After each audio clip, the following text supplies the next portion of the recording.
नमस्कार, मैं डॉक्टर लक्ष्मी नारायण। आज फिर अपन मिले हैं कंपैरेटिव पॉलिटिकल साइंस का एक और टॉपिक करने के लिए। इस कक्षा में हम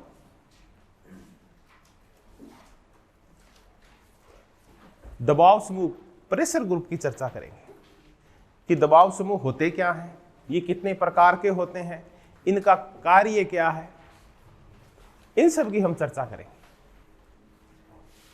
तो इस कक्षा में जो हमारा पूरा अध्ययन का मटेरियल रहेगा, जो मैटर रहेगा, वो होंगे दबाव समूह प्रेशर ग्रुप्स। तो अब शुरुआत करते हैं एक और नए टॉपिक की, दबाव समूह प्रेशर ग्रुप्स।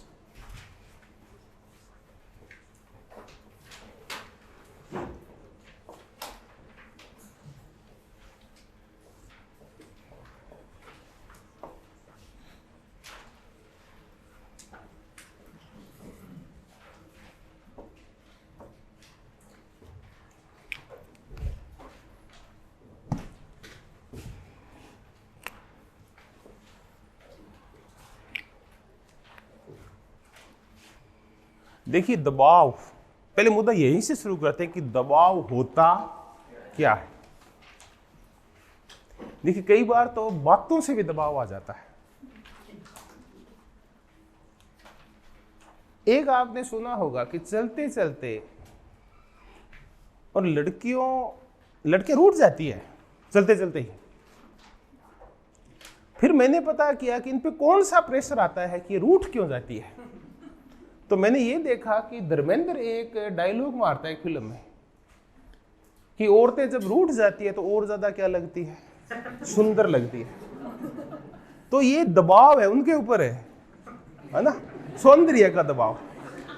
तो मैं तो कहना ये चाह रहा था कि अब आपको मुद्दा समझ में आ गया कि दबाव क्या होता है ना, ये होता है दबाव। तो अब चूंकि ये तो समझ में आ गया कि दबाव होता क्या है, तो ये तो हो गया पूरा। अब वो तो एक इंडिविजुअल दबाव था जो कि एक व्यक्ति ने बनाया था।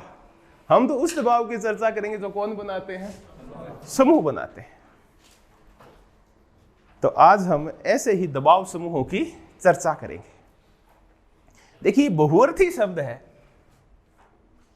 और इसको कई नामों से जाना जाता है, लेकिन इसका सही नाम क्या है, दबाव समूह है। आप दो शब्दों के ऊपर कई बार ये बहस हो जाती है, कई बार ये इंटरव्यू में पूछ लिए जाते हैं, क्योंकि किसी ने ना पूरी रिसर्च ही कर रखी है भाई उस मुद्दे के ऊपर ही, उसका तो टॉपिक यही है प्रेशर ग्रुप ही, तो वो इस बहस को करते हैं। बाकी आमतौर पे ये बहस आगे बढ़ती नहीं है। दो शब्द होते हैं, एक होते हैं हित समूह और एक होते हैं दबाव समूह। तो फिर आपसे क्वेश्चन पूछा जाता है कि आप दोनों में क्या बताओ, अंतर बताओ। ऐसे ही मेरे एक परिचित इंटरव्यू देने गए, उनसे पूछ लिया गया कि आप बताओ हमें कि दबाव समूह और हित समूह में अंतर बताओ। चलो, तो उन्होंने कहा दबाव समूह में हित समूह में कोई अंतर है नहीं होता। तो पहले तो उलझ लिए वो जो इंटरव्यू लेने वाले थे उस दोस्त से, और फिर वो दो एक्सपर्ट बैठे थे, वो क्या कि आपस में उलझ गए, क्योंकि दूसरा मेंबर बोला कि सही कहा, दोनों में कोई अंतर है नहीं होता। फिर उस बहस का कोई तात्पर्य नहीं दिखा, रिजल्ट आया तो भाई का हुआ नहीं था। इसका ये तात्पर्य नहीं है कि प्रेशर ग्रुप में अंतर होता है या नहीं होता, वो अलग मुद्दा है एग्जाम, पर इनमें अंतर नहीं होता। इतना सा फर्क है, पता नहीं वो कहां से पढ़ लेते हैं। आज मैं इंटरव्यू को पढ़ रहा था, वो कहता है कोई फर्क नहीं इनमें, फर्क इतना ही है कि अमेरिका वाले उन सब चीजों को पसंद नहीं करते जो ब्रिटेन में पैदा हुई है। वो है ना अपनी हर चीज क्या रखते हैं, औरों से अलग रखते हैं। उनकी इंग्लिश भी है ना, तो वो ब्रिटिश इंग्लिश से मिलती जुलती नहीं है। तो ये जो यूएसए वाले हैं ना, ये तो इनको इंटरेस्ट ग्रुप बोलते हैं, हित समूह बोलते हैं, इंटरेस्ट ग्रुप या इंटरेस्ट ग्रुप्स। और जो ब्रिटेन वाले हैं, यूके वाले हैं, वो इस शब्द का प्रयोग करते हैं, किसका, दबाव समूह का। और कोई फर्क नहीं है, काम, संगठन वगैरह सब वही है। अब इन शब्दों के ऊपर और आते हैं। इसके लिए एक शब्द का और प्रयोग करते हैं, हम इनको सीधे ही क्या बोलते हैं, समूह बोलते हैं, ग्रुप्स बोलते हैं। जबकि अपने एक थियरी है स्पेशल। कौन सी थियरी? Group theory. ये जो आर्थर बेंटले, अर्ल लेथम और ट्रूमैन वगैरह, ये सब तो दबाव समूह शब्द का प्रयोग नहीं करते, बार बार किस शब्द का प्रयोग करेंगे? ग्रुप्स का प्रयोग करेंगे। तो इसीलिए ग्रुप्स बोलते हैं। आगे न तो हित लगाते हैं, न क्या लगाते हैं? दबाव लगाते हैं। अब आते हैं किन के पास? बहुलवादियों के पास। ये बहुलवादी कौन है? बहुलवादी है गिरेकी और मैटलैंड से शुरू होता है संप्रभुता का बहुलवादी सिद्धांत। यह सिद्धांत ये कहता है कि संप्रभुता किसी एक समूह के पास नहीं है जिसको हम राज्य बोलते हैं, बल्कि ये बहुत सारे समूह में बंटी हुई होती है। तब ये बहुलवादी है ना, ये भी इसी शब्द का प्रयोग करते हैं, काय का बहुत सारे समूहों में बंटी होती है। अब कोई और भी यूज करता है क्या? हाँ, जब अपन जाते हैं ना किसके पास? ईस्टर्न के पास। ईस्टर्न बोलता है कि ये क्या है बताओ? ये है गेट कीपर्स है, या ये क्या है? बाउंड्री वॉल्स है। तो क्या बाउंड्री वॉल सिर्फ यही है या और भी है कोई? हाँ, राजनीतिक दल भी काय में आते हैं? बाउंड्री वॉल्स में आते हैं। अब एक क्वेश्चन तो यहां से कतई कुछ नहीं उठेगा। एक क्वेश्चन उठता है, कौन सा? गेट कीपर्स वाला। क्वेश्चन उठना शुरू होते हैं जैसे इनके लिए विभिन्न लोग विभिन्न शब्दों का क्या करते हैं? प्रयोग करते हैं। अगर आप सारे याद करेंगे तो सारे ही भूल जाएंगे। इससे अच्छा अपन 2 या कितने कर ले? 3 ही कर ले। तो ईस्टर्न का याद रखें। ईस्टर्न इनको क्या बोलता है? गेट कीपर्स बोलता है। क्यों बोलता है इनको बाउंड्री वॉल्स? क्योंकि ये मांगों को, फालतू मांगों को सिस्टम के अंदर नहीं आने देते। बाढ़ है ये, जैसे शेख होटल क्या बोलेंगे? जानटी की बाढ़ है ये, अंदर नहीं आने देते किसी को। अब अपन आगे चलते हैं ईस्टर्न के बाद। अब सबकी चर्चा करेंगे, अमंड की भी चर्चा आएगी, सबकी चर्चा आएगी। एक व्यक्ति है फाइनर। फाइनर इसको क्या बोलता है? गुमनाम साम्राज्य। क्या ये, अब हम इन शब्दों को समझेंगे। गुमनाम साम्राज्य क्यों है, और क्यों ये कौन सा सदन है? क्यों ये तीसरा सदन है? एक और कर लेते हैं। सेम सा शब्द है डी मैकिन, कई बार जय आता है इसके लिखा हुआ। ये बोलता है ये है अदृश्य, वो ऐसा सही शब्द है, अदृश्य सरकार है। अब बाकी का नहीं करेंगे, एलन बोल का इनका छोड़ते हैं। अब सीधा ही चलते हैं जे के। इसको जरूर याद रखना, गालब्रेथ के पास। ये इनको बोलता है प्रति संतुलनकारी शक्ति। ये सब जरूर याद रखना। ये कभी न कभी आपको ऐसे करके आएगा कि बताओ ये प्रति संतुलनकारी शब्द का प्रयोग है दबाव समूह के लिए किसने किया है? बस 3 ही शब्द याद करेंगे और इनको समझने की कोशिश करते हैं। प्रति संतुलनकारी शक्ति,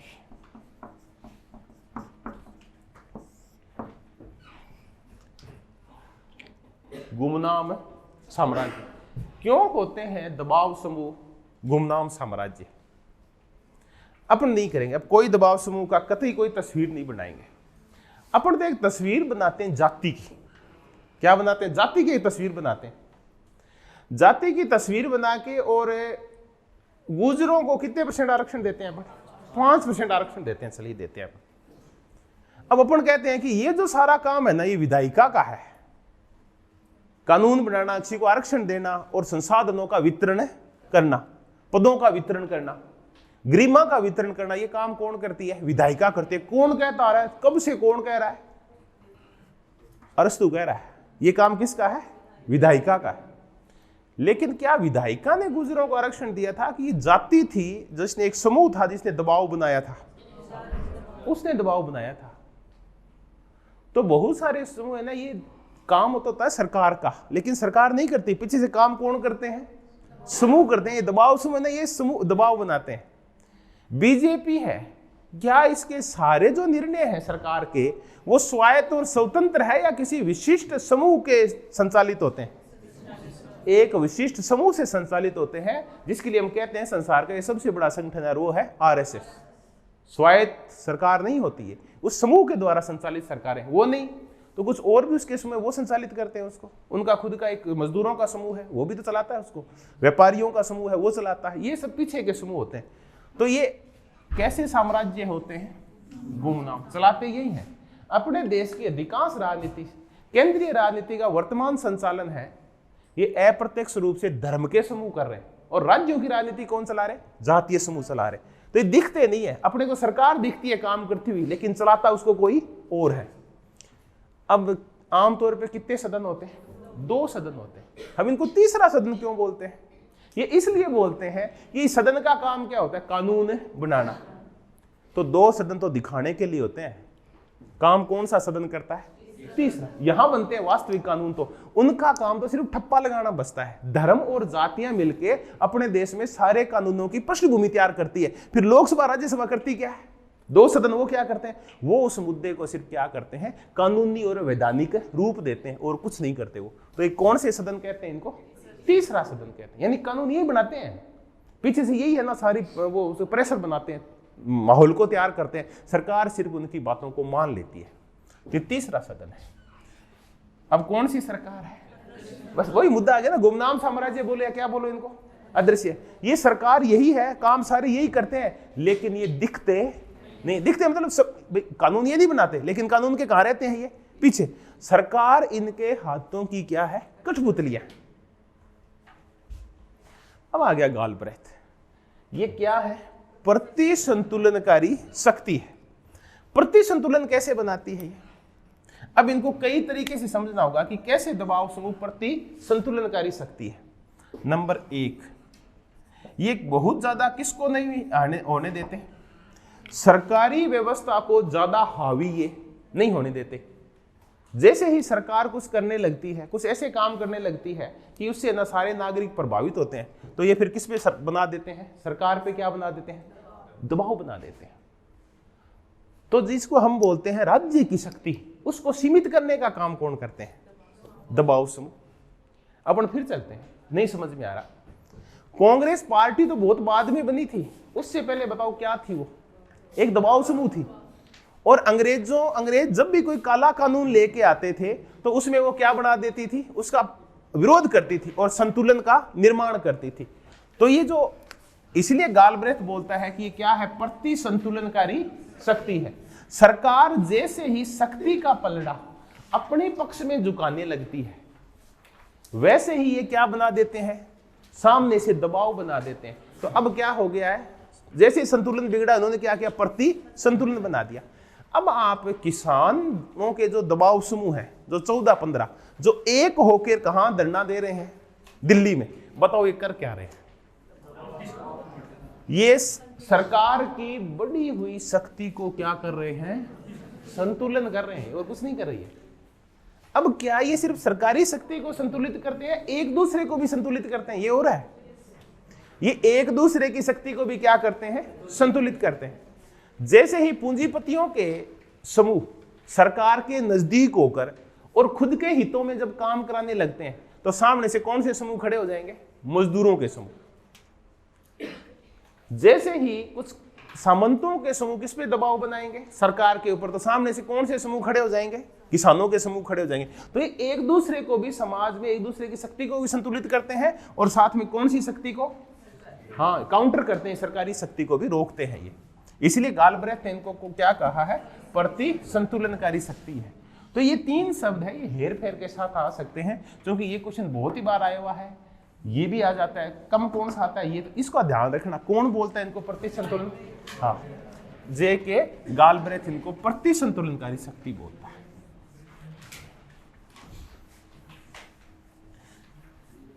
अब हम इनका डेवलपमेंट देखें कि इनका डेवलपमेंट है कब हुआ, कहां हुआ, ये राजनीति विज्ञान में आए क्यों। तो देखिए, दबाव समूह होते हैं ना, इनका कहीं भी संविधान में वर्णन नहीं होता। ये राजनीति करने के लिए भी बने हैं नहीं होते। तो आप इनको अगर कौन सी संस्थाएं बोलेंगे? औपचारिक बोलेंगे, अनौपचारिक? एक क्वेश्चन तैयार हुआ कि ये कैसी संस्थाएं होती है? आमतौर पे अनौपचारिक संस्थाएं होती है जो दबाव समूह होते हैं। बहुत पहले इनकी कोई योगदान इनका कुछ नहीं माना जाता था, क्योंकि तब तक हम सिर्फ कौन सी संस्थाओं का अध्ययन किया करते थे? औपचारिक संस्थाओं का अध्ययन किया करते थे। औपचारिक संस्थाओं का हमने अध्ययन किससे किया था? गार्नर ने जब बोला कि राजनीति विज्ञान किसका अध्ययन है? राज्य का, तो हमने एक बार राजनीति विज्ञान को एक औपचारिक संस्था राज्य तक सीमित कर लिया। जैसे हम थोड़ा सा और आगे बढ़े तो फिर हम कह राज्य का नहीं करता, और किसका करता है? ये सरकार का करता है। फिर अगले विवाद में राज्य और सरकार है, तो ये राज्य, सरकार, संविधान, विधायिकाएं, कार्यपालिका, न्यायपालिका, ये सब कैसे समूह है? ये तो औपचारिक है। तो शुरुआत में तो हम इनकी चर्चा किया करते थे। बहुत बाद में विशेष करके जब आया आर्थर बेंटले, तो आर्थर बेंटले आया तब उसने पुस्तक लिखी द प्रोसेस ऑफ गवर्नमेंट, जिसने पूरी प्रक्रिया के ऊपर जोर दिया कि संगठन महत्वपूर्ण नहीं है, वो काम कैसे करता है ये महत्वपूर्ण है। लोकसभा का दिन महत्वपूर्ण नहीं है, मत देखो कि इसमें 500 आदमी होते हैं, अपन रटते हैं ना, ये नहीं है महत्वपूर्ण। महत्वपूर्ण तो ये है कि लोकसभा में काम कैसे होता है। काम मीन्स कौन सी बाहरी शक्तियां हैं जो उसको प्रभावित करती है।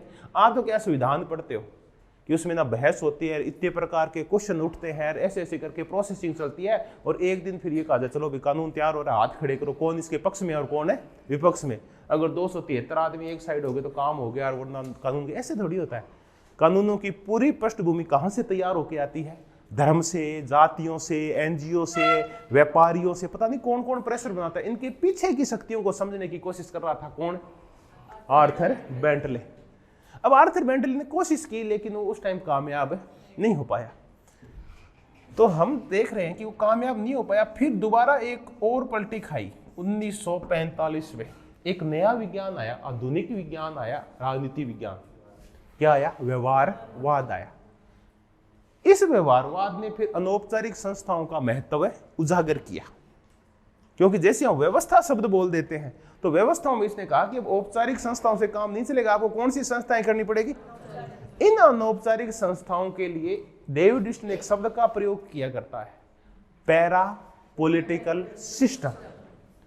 उसमें हमने एनजीओ देखा था, धार्मिक संस्थाएं देखी थी, जातीय संस्थाएं देखी थी, मीडिया देखा था, तकनीक देखी थी, इसी में दबाव समूह देखे थे हमने। तो वो कैसा है? उनको क्या बोलता है? पैरा पॉलिटिकल सिस्टम बोलता है। फिर आमंड भी इनकी चर्चा करता है। आमंड कहता है कि जो चीजें इनपुट डालती है, भाई कानून तो तब बनेगा ना जब क्या की जाएगी? मांग की जाएगी। आप सिर्फ आउटपुट की चर्चा कर रहे हैं, इनपुट की ज्यादा चर्चा नहीं कर रहे, क्योंकि आज तक का जितना भी हम अध्ययन करते थे वो सिर्फ कौन सा अध्ययन था? औपचारिक में कहते कानून बनते कैसे हैं, सरकार कैसे कानून आती है, लोकसभा में कैसे बहस होती है, राज्यसभा में कितने प्रकार के प्रश्न उठते हैं, ये तो बहस थी। तो हम आउटपुट की चर्चा कर रहे थे। हमने कभी भी ये चर्चा नहीं की कि कोई कानून है उसकी मांग किसने की थी, वो कानून के निर्माण की आवश्यकता क्यों पैदा हुई, समाज की कौन सी ऐसे समूह थे जिन्होंने इस मांग को क्या किया था? पैदा किया था। मांग उठती कैसे है, लोग एकजुट कैसे होते हैं, लामबंद कैसे होते हैं। तो पहले ना सिर्फ आउटपुट पे जोर दिया जाता, तब क्या जरूरी हो गया? इनपुट। और जब हम आमंड का पूरा संरचनात्मक प्रकार्यात्मक मॉडल पढ़ते हैं तो इसमें आउटपुट की तो वो चर्चा ही नहीं करता। कौन सी के? नियम निर्माण, नियम क्रियान्वयन और नियम अधिनिर्णय। विधायिका, कार्यपालिका और न्यायपालिका की तो चर्चा ही नहीं करता। उसकी पूरी चर्चा किसके ऊपर है? अनौपचारिक समूहों के ऊपर। अनौपचारिक कौन सामाजिक भर्ती करता है ना, कौन सामाजिकरण करता है, कौन है जो हितों को इकट्ठा करता है, कौन है जो इनको फिर संचार करता है, कौन उनको फिर इकट्ठा करता है, ऐसी चर्चाएं करता है। तो पूरा जोर जब इनपुट के ऊपर दिया गया तो फिर संस्थाएं औपचारिक के अध्ययन नहीं होने लगा, क्योंकि महत्वपूर्ण कौन सी संस्थाएं होगी? अनौपचारिक संस्थाएं महत्वपूर्ण होगी। तो जैसे जैसे फंक्शनलिज्म बढ़ता गया, प्रकार्यवाद बढ़ता गया और संस्थावाद कहां होता गया? थोड़ा पीछे होता गया, वैसे वैसे ही काय का अध्ययन बढ़ने लगा। तो 50 और 60 के बाद बहुत सारे लोगों ने व्यवहारवाद के बाद काय पे काम शुरू कर दिया? दबाव समूह के ऊपर। इन दबाव समूह के ऊपर बहुत अच्छा काम किया था वीओ के जूनियर। वीओ के जूनियर को तब पढ़ते हैं जब हम क्या पढ़ते हैं? व्यवहारवाद पढ़ते हैं ना, और शिकागो स्कूल वगैरह पढ़ते हैं, तब एक वीओ के जूनियर को पढ़ते हैं। तो वीओ के जूनियर ने एक पुस्तक लिखी थी, political parties and pressure groups. चलो वीओ के जूनियर अब दोबारा संभाली गई कौन सी किताब को? आर्थर बेंटले की। The process of government. और फिर उसके ऊपर काम शुरू हुआ। 1951 में एक व्यक्ति ने किताब लिख दी, डेविड ट्रूमैन ने। कौन सी लिख दी? The governmental process. फिर और व्यक्ति आ गया, एक कौन आ गया? अर्ल लेथम वगैरह आ गए, और फिर काम शुरू हो गया। और फिर इस काम को आगे ये बढ़ता रहा। तो डेवलपमेंट हमने देखा कि इसकी चर्चा, पहली चर्चा कौन करता है? आर्थर बेंटले करता है। गुड। अगली अगर हम देखें कि अगली लहर कब आई, तो अगली लहर आई, मैं कह रहा हूं फर्स्ट वर्ल्ड वॉर के बाद आई। अब मैं तो नहीं बताऊंगा फर्स्ट वर्ल्ड वॉर के बाद इसकी लहर क्यों आई ना, बिल्कुल गलत हो। फर्स्ट वर्ल्ड वॉर के बाद कोई व्यवहारवाद नहीं आया था ना। ब्राइस की बुक तो ना, रुक जाओ, संस्थावाद की चर्चा नहीं करें, एक बार समूहवाद पे आ जाओ। फर्स्ट वर्ल्ड वॉर के बाद क्या हुआ था? बहुलवाद आया था, याद आ रहा है क्या? क्योंकि फर्स्ट वर्ल्ड वॉर किस वजह से पैदा हुआ था? एकल संप्रभुता की वजह से पैदा हुआ था। जब राजतंत्रों ने यह मान लिया कि हमारी संप्रभुता को कोई चुनौती नहीं दे सकता और राज्य सर्वशक्तिमान है, वो कुछ भी कर सकता है ना, तब उस राज्य की शक्तियों को कमजोर करने के लिए बहुलवाद आया था। और जब बहुलवाद आया ना, गिरके का, मेटलैंड का, लोस्की का, मेकाइवर का, ठीक है, इसका क्रेब का, लियो द्यूगी का, हॉलैंड का, और एक फिगिस का, इन सब का, तब क्या हुआ था? फिर किसकी चर्चा छुड़ने लगी? समूहों की। तो फर्स्ट वर्ल्ड वॉर में आया बहुलवाद। अब अगर आपको ऐसे बहुलवाद नहीं याद रहे, तो बहुलवाद का तात्पर्य है कि राज्य अकेला तोप सिंह नहीं है, और बहुत सारी संस्थाएं हैं जो संप्रभुता का उपभोग करती है। क्योंकि संप्रभुता मुख्यतः इस चीज में नजर आती है कि आपको उसकी बातें माननी होती है, वही क्या होती है? संप्रभुता। अगर आप उसकी बात नहीं मानते हैं तो आपको क्या किया जाता है? दंडित। तो मैंने कहा स्कूल के पास भी क्या होती है? विद्यालय के पास संप्रभुता होती है। अगर आपसे कानून तोड़ते हैं तो आपकी टीसी काट के कहां दे दी जाती है? हाथ में। अगर आप जाति के कानून तोड़ते हैं तो आपका हुक्का पानी क्या कर दिया जाता है? बंद। तब बहुलवाद आया था। फिर आगे बढ़े तो इसी चीज को किसने बढ़ाया? आगे बढ़े तो इसी समूह को, अनौपचारिक समूह को किसने बढ़ाया? व्यवस्थावाद ने। फिर और आगे बढ़े तो इसको बढ़ाया संरचनात्मक प्रकार्यवाद ने। और फिर आ गए 2-3 महत्वपूर्ण व्यक्ति जिनको अपन नव बहुलवादी बोलते हैं। हाँ, वो थे रॉबर्ट डेहल और लिंडब्लॉम। ये आ गए। तो ये ट्रूमैन, इन सब ने तो काम किया ही किया। ये व्यक्ति और आ गए और इन्होंने बहुलवाद को कौन सा रूप दे दिया? नव बहुलवाद। इनकी थोड़ी सी चर्चा कर लेंगे। नव बहुलवाद आया। नव बहुलवाद दो आप ज्यादा याद रखें। एक तो किसको रखें? रॉबर्ट डेहल को, क्योंकि डेहल की किताबें तो खूब चर्चा में आती हैं। और दूसरा चार्ल्स लिंडब्लॉम। ये जो शब्द पढ़ते हैं हम पॉली आर्की, ये किसके साथ है? इन दोनों का दिया हुआ है सम्मिलित रूप में। किस किसका? रॉबर्ट डेल का और चार्ल्स लिंडब्लॉम का दिया हुआ है। ये नव बहुलवादी आ गए। अब हम बहुलवाद में और नव बहुलवाद में थोड़ा सा अंतर करें कि इनमें आखिर अंतर क्या है। बहुलवादी कहते हैं कि शक्ति है ना, बहुत सारे समूहों के अंदर बराबर मात्रा में क्या होती है? बंटी हुई होती है। ये कहते हैं ऐसा नहीं है। जैसे जैसे औद्योगिकरण का और ज्यादा डेवलप हुआ तो शक्ति है ना कुछ समूहों की ओर झुक गई, कुछ समूहों की ओर झुक गई। हालांकि उसकी आलोचना करते हैं कि नहीं झुकनी चाहिए। ये नहीं कह रहे कि हम समर्थन करते हैं, वो कह रहे हैं कि हमने इसका अनुभविक अध्ययन किया है कि सारे समूह समान रूप से महत्वपूर्ण नहीं होते। कौन से समूह ने अपनी महत्ता ज्यादा स्थापित कर ली है?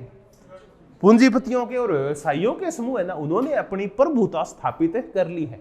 अब जो बाकी समूह है ना, मजदूरों के, वो 1960-70 के बाद क्या होने लगे हैं? कमजोर होने लगे। तब एक ऐसा अध्ययन आया जो कहता है कि शक्ति सभी समूह में बराबर नहीं बंटी है, बल्कि क्या बंटी हुई है? अलग अलग मात्रा में बंटी है। कुछ समूहों के पास ज्यादा शक्ति है, वो सरकार को ज्यादा प्रभावित करते हैं।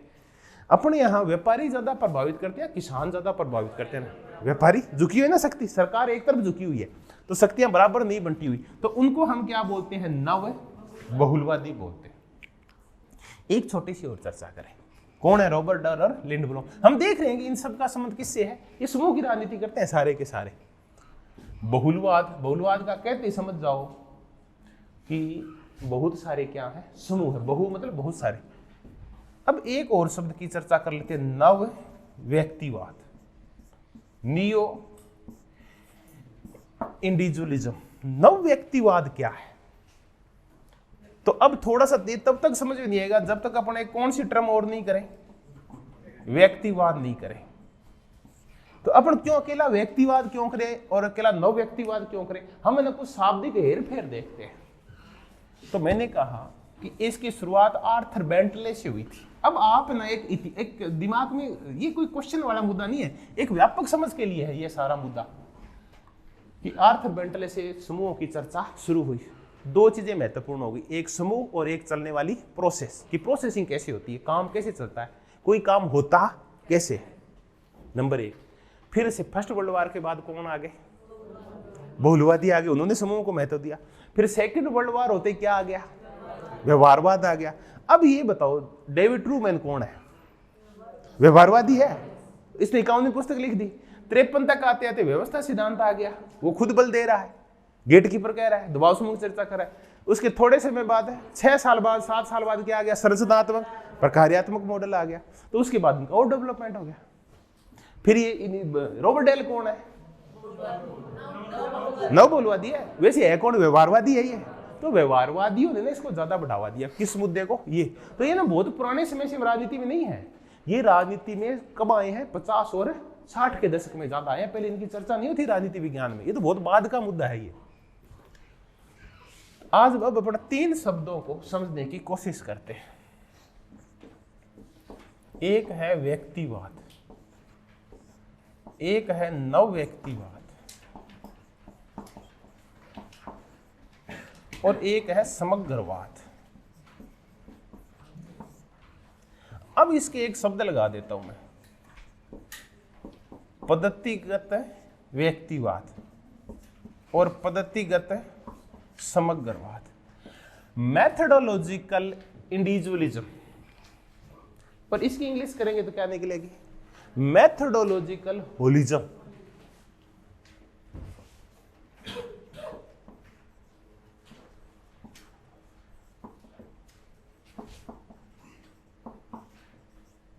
मैथडोलॉजिकल ये है इंडिविजुअलिज्म, मैथडोलॉजिकल इंडिविजुअलिज्म। पहले तो इसको समझते, ये शब्द हम क्यों लगाएं?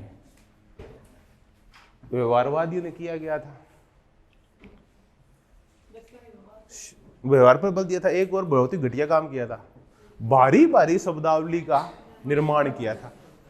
कोई फर्क नहीं पड़ता कि अगर आप सीधा क्या लिख दें, व्यक्तिवाद, सिर्फ आगे शब्द कौन सा लगा दिया? पद्धतिगत व्यक्तिवाद। कि एक ऐसी पद्धति जो किस पे बल दे रही है, एक ऐसा मेथड है जो मुख्य किसको मानता है? व्यक्ति को मुख्य मानता है। अब व्यक्ति को जो मुख्य मानते हैं उनको अपन क्या बोलते हैं? व्यक्तिवादी बोलते हैं। ठीक है। अभी व्यक्तिवाद कहता है कि जितनी भी सारी क्रियाएं हो रही है, जितने भी सारे काम हो रहे हैं, जितनी भी राजनीतिक गतिविधियां हो रही है, उन सब के पीछे महत्वपूर्ण क्या है? मानव का व्यवहार है। और जैसे हम मानव को सेंटर में ले आते हैं, यानी फिर हम सेंटर में किसको ले आए? व्यक्ति को, तब क्या पैदा होता है? व्यक्तिवाद। व्यवहारवादियों ने किसको बढ़ावा दिया था?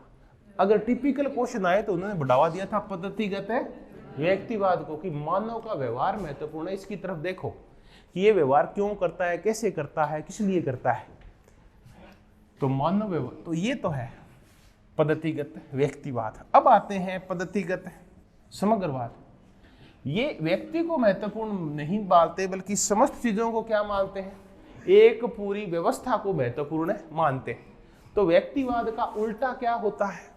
समग्रवाद। कई बार अपने को समग्र समझ में नहीं आता। यहां जरूरी है कि आप किसका अध्ययन करेंगे? अंग महत्वपूर्ण है। तो बताओ यहां क्या महत्वपूर्ण है? फिर यहां शरीर महत्वपूर्ण है। तो जहां हम पद्धतिगत समग्रवाद की चर्चा करेंगे वहां शरीर महत्वपूर्ण हो जाता है, जीव महत्वपूर्ण हो जाता है, और आपको जीववाद टाइप सी फीलिंग आने लगती है। और जैसे व्यक्तिवाद की चर्चा करें, क्या महत्वपूर्ण जाते हैं? अंग। तो ये इसका उल्टा है, पद्धतिगत व्यक्तिवाद का उल्टा है पद्धतिगत समग्रवाद या समूहवाद, ऐसा कुछ भी कह लीजिए। अब फिर हमने चर्चा की क्या है कि नव व्यक्तिवाद, वो समूह जो ये कहते हैं कि राजनीतिक गतिविधियों के पीछे व्यक्ति महत्वपूर्ण है, व्यक्ति की महत्ता महत्वपूर्ण, उसका व्यवहार महत्वपूर्ण है, वो तो है व्यक्तिवादी। फिर धीरे धीरे समझ में आया कि एक अकेला व्यक्ति कुछ भी नहीं कर सकता। व्यक्ति क्या करता है, अपने हितों की पूर्ति के लिए जब वो देखता है कि मैं अकेला नहीं कर पा रहा हूं, तो बताओ वो फिर क्या करता है, समूह बनाता है। तो समूह बनाता है तो कि है तो व्यक्ति महत्वपूर्ण, लेकिन व्यक्ति महत्वपूर्ण तब है जो किससे जुड़ा हुआ हो, समूह से जुड़ा हुआ हो। तो जब हम समूह के ऊपर बल देते हैं तब क्या आता है, नव व्यक्तिवाद। व्यक्ति तो महत्वपूर्ण है, लेकिन चूंकि हितों की पूर्ति अकेला नहीं कर पा रहा है, उसने क्या बना लिया है, एक समूह बना लिया। तब पैदा होता है नव व्यक्तिवाद। क्वेश्चन आ गया कि नव व्यक्तिवाद बल देता है व्यक्ति के ऊपर, समूह के ऊपर, या होलिज्म के ऊपर, या कोई एक शब्द और आ जाएगा। तो बताओ काय पे देता है, समूह पे बल देता है। ठीक है, समग्र समग्र तो समूह से कोई बड़ी चीज होती है, सारी चीजें आ जाती है, उसको समग्र बोलते हैं अपन। तो हमने तीन चीजों का अलग अलग अर्थ देखा। पद्धतिगत व्यक्तिवाद का उल्टा बता दो कौन सा होता है, और नव व्यक्तिवाद काय पे बल देता है, व्यक्तियों के समूह पे बल देता है, व्यक्ति की बजाय उसके समूह पे बल देता है। तो हमने एक छोटी सी सिर्फ शाब्दिक पृष्ठभूमि समझने की कोशिश की कि दबाव समूह कैसे कैसे राजनीति विज्ञान के अंदर घुसे, किस किसने घुसाए, क्योंकि चर्चा ना आज कई बार आएगी चर्चाएं हेर फेर के साथ। अब हम इसको परिभाषित कर सकते हैं। पहली को काम ये करेंगे, सबसे जो सिंपल और मजेदार सा काम है कि दबाव समूह होते क्या है। कुछ नहीं करना, अगर आपके पास 20 परिभाषाएं हैं तो फाइनल कंक्लूजन हम एक ही परिभाषा में निकालेंगे, वो है Peter Odegaard. Peter Odegaard US का था और वहां एक आंदोलन चला था शराबबंदी का। ऐसा एक आंदोलन अपने यहां भी चला था जब औरतों ने ताड़ी विरोधी आंदोलन, जब ताड़ियां वाड़ियां के थैलियां वेलियां पौवे वोवे सब फोड़ दिए थे ना, आंध्र प्रदेश में चला था ऐसा आंदोलन। गंगानगर के पास एक गांव है, वहां का भी बहुत फेमस है, कालियां करके गांव है। वहां की महिलाएं वहां क्या नहीं चलने देती, ठेका नहीं चलने देती। ऐसे ही एक गंगानगर के थे, वो एमएलए रह चुके हैं, पीछे उन्होंने हड़ताल, भूख हड़ताल की थी, उनकी डेथ हो गई थी, हाँ छाबड़ा जी की, है ना। तो इस व्यक्ति ने शराबबंदी आंदोलन का जो समूह था ना, उसकी रिसर्च कर रखी है यूएस का, पीटर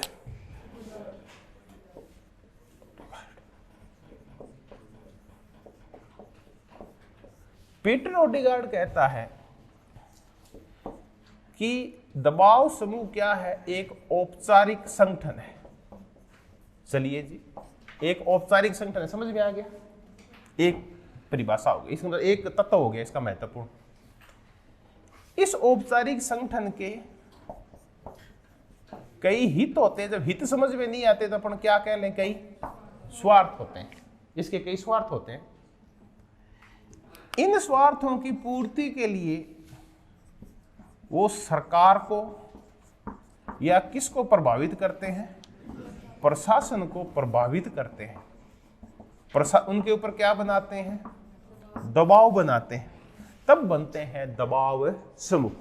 सिंपल सी चीज है कि एक होगा संगठन जिसमें बहुत सारे व्यक्ति होंगे, एक अकेला तो बना नहीं सकेगा, तो बहुत सारे व्यक्ति मिलके एक क्या बनाएंगे, औपचारिक संगठन बनाएंगे। औपचारिक संगठन उसको बोलते हैं, इसका एक कानून सा हो, इसका एक ऑफिस हो, उसके कुछ पदाधिकारी हो, निश्चित कार्य विधियां हो, जिसकी खुद की कुछ परंपराएं हो, ऐसे संगठनों को हम क्या बोलते हैं, औपचारिक संगठन बोलते हैं। इस औपचारिक संगठन का या तो एक हित हो सकता है या कई। ये संगठन बड़ा क्यों था, इसके एक हित या कई हित हो सकते हैं। अब अपन आपको समझें कि यही ले लेते हैं इस वाला महेंद्र सिंह टिकैत वाला भारतीय किसान यूनियन, भाकियू ले लेते हैं। भारतीय किसान यूनियन एक औपचारिक संगठन था, इसका एक संविधान था, इसका एक अध्यक्ष हुआ करता था, इसके कार्यकर्ता हुआ करते थे, तहसील अध्यक्ष हुआ करते थे, इसकी कुछ प्रथाएं और परंपराएं थी, इसकी कुछ आस्थाएं थी। इसके कई हित और क्या हो सकते हैं, स्वार्थ। कई हित का तात्पर्य एक संगठन बनता इसलिए था कि उसके हित हो। इसका हित था कि किसानों को अच्छे भाव मिले फसल के, तो ये कितना हित हो गया, एक। दूसरा ये था कि उसको इनपुट न सस्ते मिले, आउटपुट महंगे बिके और इनपुट क्या मिले, डीएपी, यूरिया, डीजल वगैरह क्या मिले, सस्ते मिले, तो कितने हित हो गए, दो हित। तीसरा ये था कि इनकी बिजली फ्री में मिले। तो ऐसे करके इनकी बहुत सारी मांगे हो सकती है, बहुत सारे हित हो सकते हैं, बहुत सारे स्वार्थ हो सकते हैं। इनके एक ही संगठन के बहुत सारे स्वार्थ होते हैं। फिर ये इन हितों की पूर्ति के लिए सरकार पे और नौकरशाही के ऊपर क्या बनाते हैं, दबाव बनाते हैं, उसको प्रभावित करने की कोशिश करते हैं। दबाव बनाने के फिर कई तरीके हो सकते हैं। आप ज्ञापन दे दें, आप बार बार मिले उनसे, सरकार के पदाधिकारियों से जो आप कानून बनाते हैं, मांगों की पूर्ति करते हैं, उन लोगों से मिले आप हड़ताल कर दें, ज़्यादा नहीं काम हो रहा है तो आप रेल रोक लेते हैं, आप लॉबिंग करते हैं, आप तोड़ फोड़ करते हैं, आप बम विस्फोट करते हैं। अब ये जो दल होते हैं आतंकवादी समूह, ये अपनी मांगों के लिए क्या करते हैं बताओ, हिंसा करते हैं। तो बहुत सारे तरीके हैं इनके अपने मांगे बनाने का। क्यों? इनको काम है सरकार को, प्रशासन को प्रभावित करना। जरूरी नहीं है कि प्रेम पूर्वक ये काम किया जाए, इसके लिए हिंसक गतिविधियां भी ये अपनाते हैं।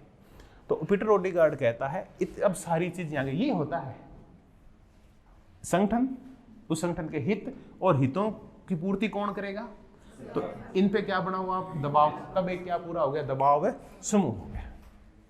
ठीक है, ये भी हो गया। पीटर ओडेगार्ड की परिभाषा में सारी चीजें आ गई। अब हम देखें, जो सबसे एक मजेदार क्वेश्चन उठता है वो उठता है कि तुलना करो किस किस में, राजनीतिक दल में और दबाव समूह में। तो हम एक तरफ राजनीतिक दलों को ले लेते हैं और एक तरफ किसको ले लें, दबाव समूह। अब यहां से दबाव समूह आपको बिल्कुल सिंपल समझ में आ जाएंगे कि दबाव समूह क्या होते हैं और पॉलिटिकल पार्टीज क्या होते हैं। राजनीतिक दल आमतौर के होते ही क्या है, औपचारिक होते हैं। दबाव समूह है ना, आमतौर पे तो औपचारिक होते हैं, लेकिन कई बार है ना अनौपचारिक भी हो जाते हैं। आपने क्या किया कि आपकी क्लास सही नहीं चल रही थी, तो आपने 20 इकट्ठे हुए, एक समूह बनाया और ये कहा भी आज से अपन काम करें। कोई पदाधिकारी नहीं था, कोई कुछ नहीं था, कोई नियम कानून नहीं बनाए, अपने को सिर्फ क्या बनाना है, अच्छी क्लास के लिए प्रेशर बनाना है। तो आपने उसको 2-3 महीने तक उस प्रेशर ग्रुप को बनाए रखा, किसी को अध्यक्ष नहीं बनाया। तो कई बार ये क्या होते हैं, जरूरी नहीं औपचारिक ही हो, ये कई बार क्या होते हैं अनौपचारिक, कोई अध्यक्ष नहीं बनाते, कोई कानून का निर्धारण नहीं करते, बस ऐसे एक समूह साथ जुट जाता है। हाँ, दबाव जरूर बनाते हैं। तो ये औपचारिक भी हो सकते हैं और ये अनौपचारिक भी हो सकते हैं।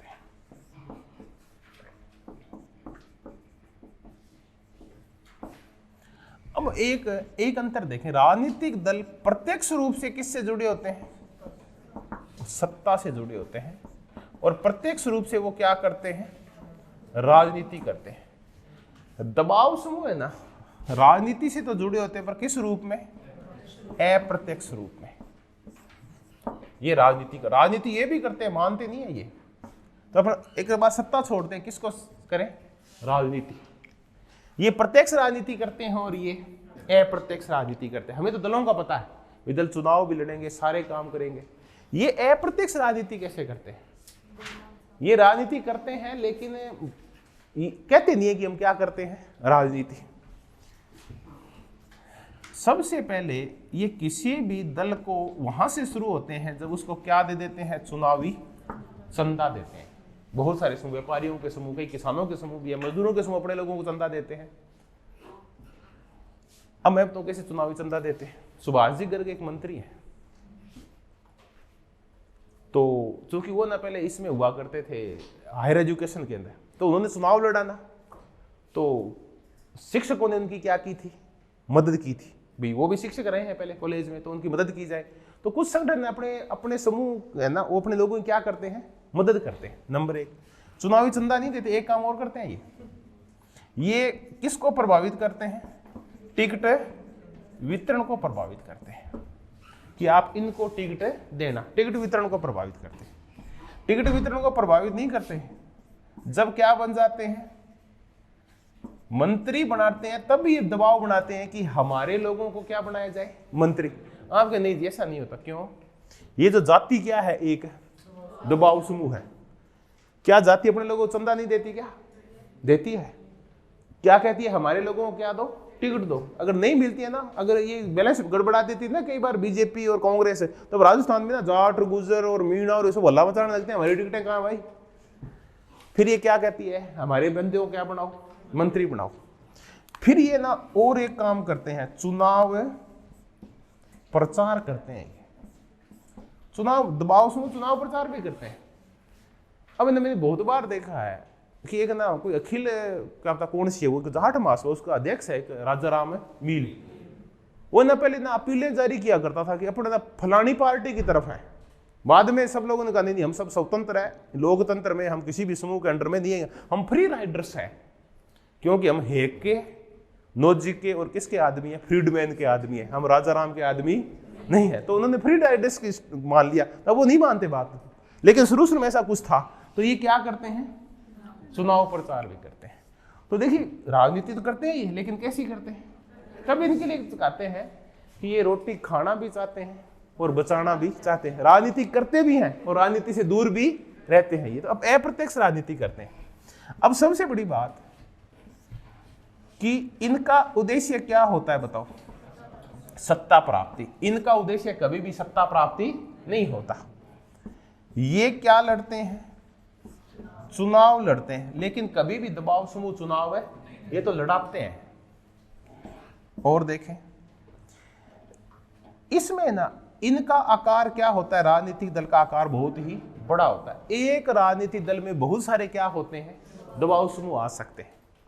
उसमें ना शिक्षकों का दबाव समूह कांग्रेस से जुड़ा हो सकता है, व्यापारियों का समूह कांग्रेस से जुड़ा हो सकता है, और आपका वकीलों का समूह, नारियों का समूह, ये भांति भांति के समूह किसमें समाहित हो जाते हैं, राजनीतिक दलों में। तो ये क्या करता है, फिर हितों का क्या करता है, समूहीकरण करता है। और ये क्या करते हैं, इनका आकार होता है छोटा। तो हमने बड़े और छोटे से देखे तो इनका आकार छोटा होता है। और ये हितों का बताओ क्या करते हैं, वेरी गुड, ये स्वरूपीकरण करते हैं, एग्रीगेशन सॉरी आर्टिकुलेशन करते हैं। इन हितों अपनी मांगों को स्पष्ट करते हैं कि ये है हमारी मांगे।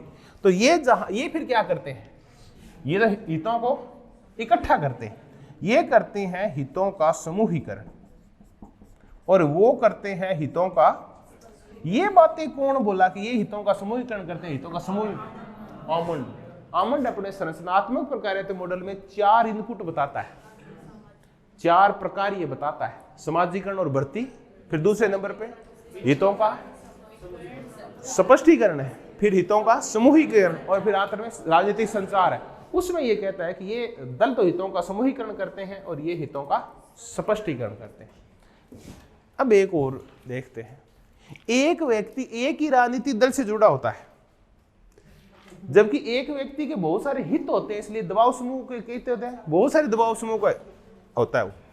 तो एक व्यक्ति कितने राजनीतिक दल से, एक ही राजनीतिक दल से जुड़ा होता है, जबकि दबाव समूह वो ज्यादा दबाव समूह से क्यों जुड़ा होता है बताओ, उसके हित क्या होते हैं, बहुत सारे होते हैं। तो अनेक दबाव समूह का सदस्य होता है एक ही व्यक्ति।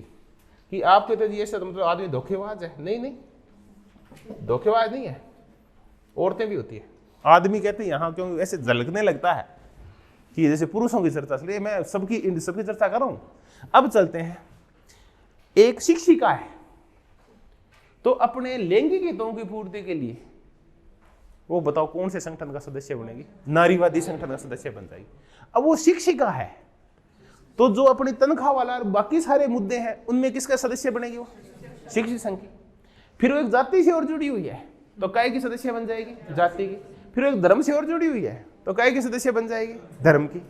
फिर उसको ना बड़ी इच्छा होती है कि मैं ना प्लांट्स लगाऊं, पेड़ वेड़, तो बताओ कौन से संगठन की सदस्य बन जाएगी। फिर उसकी इच्छा होती है कि मैं ना कुछ सेवा कार्य और कोई सेवा संगठन की और बन जाएगी। तो एक औरत बहुत सारे संगठनों क्या बन सकती है सदस्य, जैसे कौन बन सकता है, पुरुष। ये नहीं है कि महिलाओं के, तो ये नहीं है कि आप अग्रवादियों से पीछे नहीं जा सकते, वो कह रही है ना कि घरेलू मामले ही नहीं है, मामले क्या है, हाँ व्यक्तिगत है। तो ये सिर्फ नहीं, इनको घरों तक सीमित मत करो, इनको ये भी अपने दबाव समूह बनाएंगे, अपने काम करेगी। तो ये अनेक दबाव समूह के सदस्य होते हैं। चलिए जी, हमने चर्चा की कि इनका अंतर देखने की कोशिश की, राजनीतिक दल और यहाँ से एक क्वेश्चन। अब आपके ना कतई इनको रटने की जरूरत नहीं है, आपको देखते ही पता चल जाता है कि अंतर क्या है। इतना याद रखो कि ये दल चुनाव लड़ते हैं, दबाव समूह को भी चुनाव है नहीं लड़ते। संगठन होते हैं क्या, दोनों के संगठन होते ही हैं। राजनीतिक दल एक संगठन है और दबाव समूह एक संगठन है, बस ये औपचारिक होते हैं ये। अब एक और अंतर है कि राजनीतिक दल है ना, जब भी काम करते हैं तो संवैधानिक साधनों का प्रयोग करते हैं, चुनाव होते हैं संवैधानिक साधन, जबकि दबाव समूह क्या करते हैं, दोनों का। कुछ दबाव समूह है वो क्या करते हैं, क्योंकि एक ही दबाव समूह दोनों तरीकों का उपयोग कर लेता है। अभी किसानों का जो आंदोलन था, अभी सिर्फ कौन से तरीके से चल रहा है, और अगर इनकी जब धैर्य की परीक्षा ली जाएगी तो हो सकता है ये धैर्य खो दे लंबे समय बाद, क्यों भूखा मरता बाद में क्या करेगा, कुछ तो करेगा। तो धैर्य खो देंगे तब कौन से साधन हो जाएंगे इनके। हाँ, तो ये संवैधानिक और असंवैधानिक कितने साधनों का प्रयोग करते हैं, दोनों का करते हैं। अब हम बड़े बड़े अंतर देख सकते हैं, एक बार चर्चा करते हैं। ये औपचारिक दबाव शून्य औपचारिक। राजनीतिक दल सत्ता प्राप्त करते हैं, सत्ता से नहीं जुड़े होते, ये प्रत्यक्ष राजनीति करते हैं ये। अब देखो, राजनीतिक दल बड़े होते हैं, ये छोटे होते हैं, ये सत्ता से सीधे जुड़े होते हैं, ये अप्रत्यक्ष रूप से जुड़े होते हैं। इनके एक व्यक्ति एक दल का सदस्य होता है, जबकि एक व्यक्ति अनेक दबाव समूह का। ये सत्ता पर ये अपने क्या करते हैं, संवैधानिक साधनों का और ये मांग पूर्ति के लिए दोनों साधनों का प्रयोग करते हैं। अब इस अंतर के बाद हम ये देखते हैं कि राजनीतिक ये जो दबाव समूह होते हैं ये टाइप्स के कितने प्रकार के होते हैं। अब इनके प्रकार करते हैं, तो मैं आपको पहले तो साधारण किसी भी थिंकर की चर्चा नहीं करूंगा, मैं आपको टाइप समझाने की कोशिश करता हूं ताकि आपके नाम से फिर दिक्कत नहीं आए। कितने प्रकार के होते हैं दबाव समूह, इन्हें गड़बड़ हो सकते हैं, आपस में मिल भी सकते हैं, ऐसी कोई बात नहीं है। एक होते हैं इंस्टीट्यूशनल, अपन इंग्लिश में करेंगे, ये ध्यान रखना। इंग्लिश में सिंपल है, हिंदी में बहुत ही पर्याय होंगे, आपको समझ में भी आ जाएगा। दूसरे होते हैं कौन से, एसोसिएशनल। नॉन एसोसिएशनल नहीं करेंगे एक बार। एक होते हैं कम्युनल,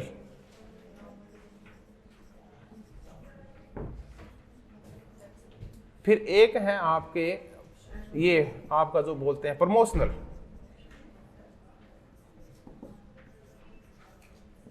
एक है सेक्शनल।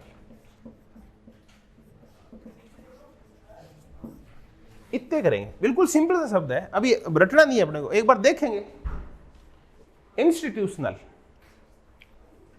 ये वो हैं जो सरकार के अंदर पाए जाते हैं, ये वो समूह है जो इनसाइड होते हैं, तो इनको इनसाइड ग्रुप्स कहा जाता है। इनसाइड ग्रुप्स सरकार के कहां होते हैं, ये अंदर, जहां नीति बनती है ना उसके पास बैठे होते हैं, जहां नीति बनती है।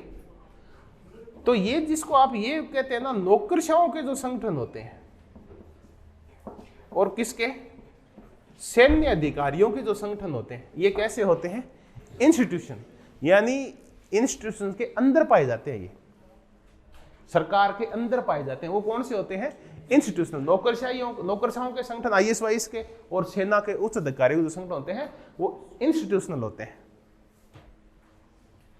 अब ये ना किन देशों में ज्यादा पाए जाते हैं, जिन देशों में सर्वाधिकारवाद ज्यादा होता है, या सर्वाधिकार या तानाशाही व्यवस्थाओं में ये ज्यादा होते हैं। बताओ क्यों, क्योंकि वहां नौकरशाह है ना वो सारा काम करते हैं और सेना लोगों को धमकाती रहती है तानाशाह के समर्थक में, तो ना ये वहां बहुत ज्यादा मजबूत हो जाते हैं। तो वहां आम जनता नहीं पहुंच पाती, तानाशाह तक और सर्वाधिकारवाद तक पहुंच किसकी होती है, बड़े बड़े नौकरशाहों की और किसकी, सेनाधिकारी, वही पहुंचते हैं वहां तक। तो ये ना बिल्कुल अंदर बैठे होते हैं। तब इनको कौन से ग्रुप और कहा जाता है, इनसाइड ग्रुप कहा जाता है इनको। ये संस्थान के अंदर पाए जाते हैं, इतना याद रखो, नौकरशाहों के और सैन्य के। और कौन सी व्यवस्थाओं में ज्यादा पाए जाते हैं, जहां टोटलिटेरियन और एथॉरिटेरियन और तानाशाही व्यवस्थाओं, डिक्टेटरशिप में ज्यादा मिलते हैं। ये संसार में सबसे ज्यादा पाए जाते हैं कौन से, एसोसिएशनल। ये तब आए जब क्या हुआ, औद्योगिकरण हुआ। तो आपको औद्योगिकरण हुआ तो व्यवसायों का बहुत ज्यादा बंटवारा हो गया, बहुत सारे नए नए व्यवसाय पैदा हो गए। फिर तो एक ही व्यवसाय था, सारे लोग खेती करते थे, व्यापार थे, उसके बाद काम बहुत ही हो गए, क्योंकि अब ना स्पेशलाइजेशन आ गया, कार्य विभाजन और कार्य विशिष्टीकरण आ गया। जब क्या आ गया, औद्योगिक, तभी तो कार्ल मार्क्स कहता है अलगाव आ गया, हर एक व्यक्ति एक्सपर्ट हो गया छोटे छोटे कामों का। तो छोटे छोटे तो बहुत सारे समूह उजागर हो गए व्यवसाय के हिसाब से। तो इनका जो आधार होता है वो होता है इनके द्वारा किए जाने वाले क्या चीज, व्यवसाय। अपन देखेंगे यहाँ भी कोई ज्यादा फर्क नहीं मिलेगा, ये व्यवसाय क्या करते हैं इसके हिसाब से बन गई, इनको एसोसिएशनल बोलते हैं। अब आप पहचान सकते हैं, मैं आपको बताता हूं, जो कौन से संगठन, व्यवसायियों के संगठन है, यानी पूंजीपतियों के जो संगठन है, कौन? किसानों के जो संगठन है, किसानी व्यवसाय है, शिक्षकों का संगठन, वकीलों के संगठन, मजदूरों के संगठन, ये इंटक, शीटू है ना, ये सब एटक, ये सब किसके संगठन है? मजदूरों के। किसानों के भी क्या था? भाक्यू, क्या था ना, ऐसे बहुत सारे शेतकारी संगठन था, ठीक है, ये सब किसानों के संगठन है। व्यवसायियों के फिक्की, इनका नाम सुना आपने? कॉमर्स चैम्बर इंडस्ट्री, कौन सी है वो? फिक्की, हाँ, वो इनके व्यवसायियों के संगठन है। ये ना व्यवसाय के आधार, कौन व्यक्ति क्या काम कर रहा है, इसके आधार पे बनते हैं। वकीलों के संगठन कौन से संगठन होते हैं? हाँ, ये कैसा है? एसोसिएशनल है। डॉक्टरों के संगठन, इंजीनियरिंग के संगठन, एसोसिएशनल। तो ये ना व्यवसाय के आधार पे बनते हैं।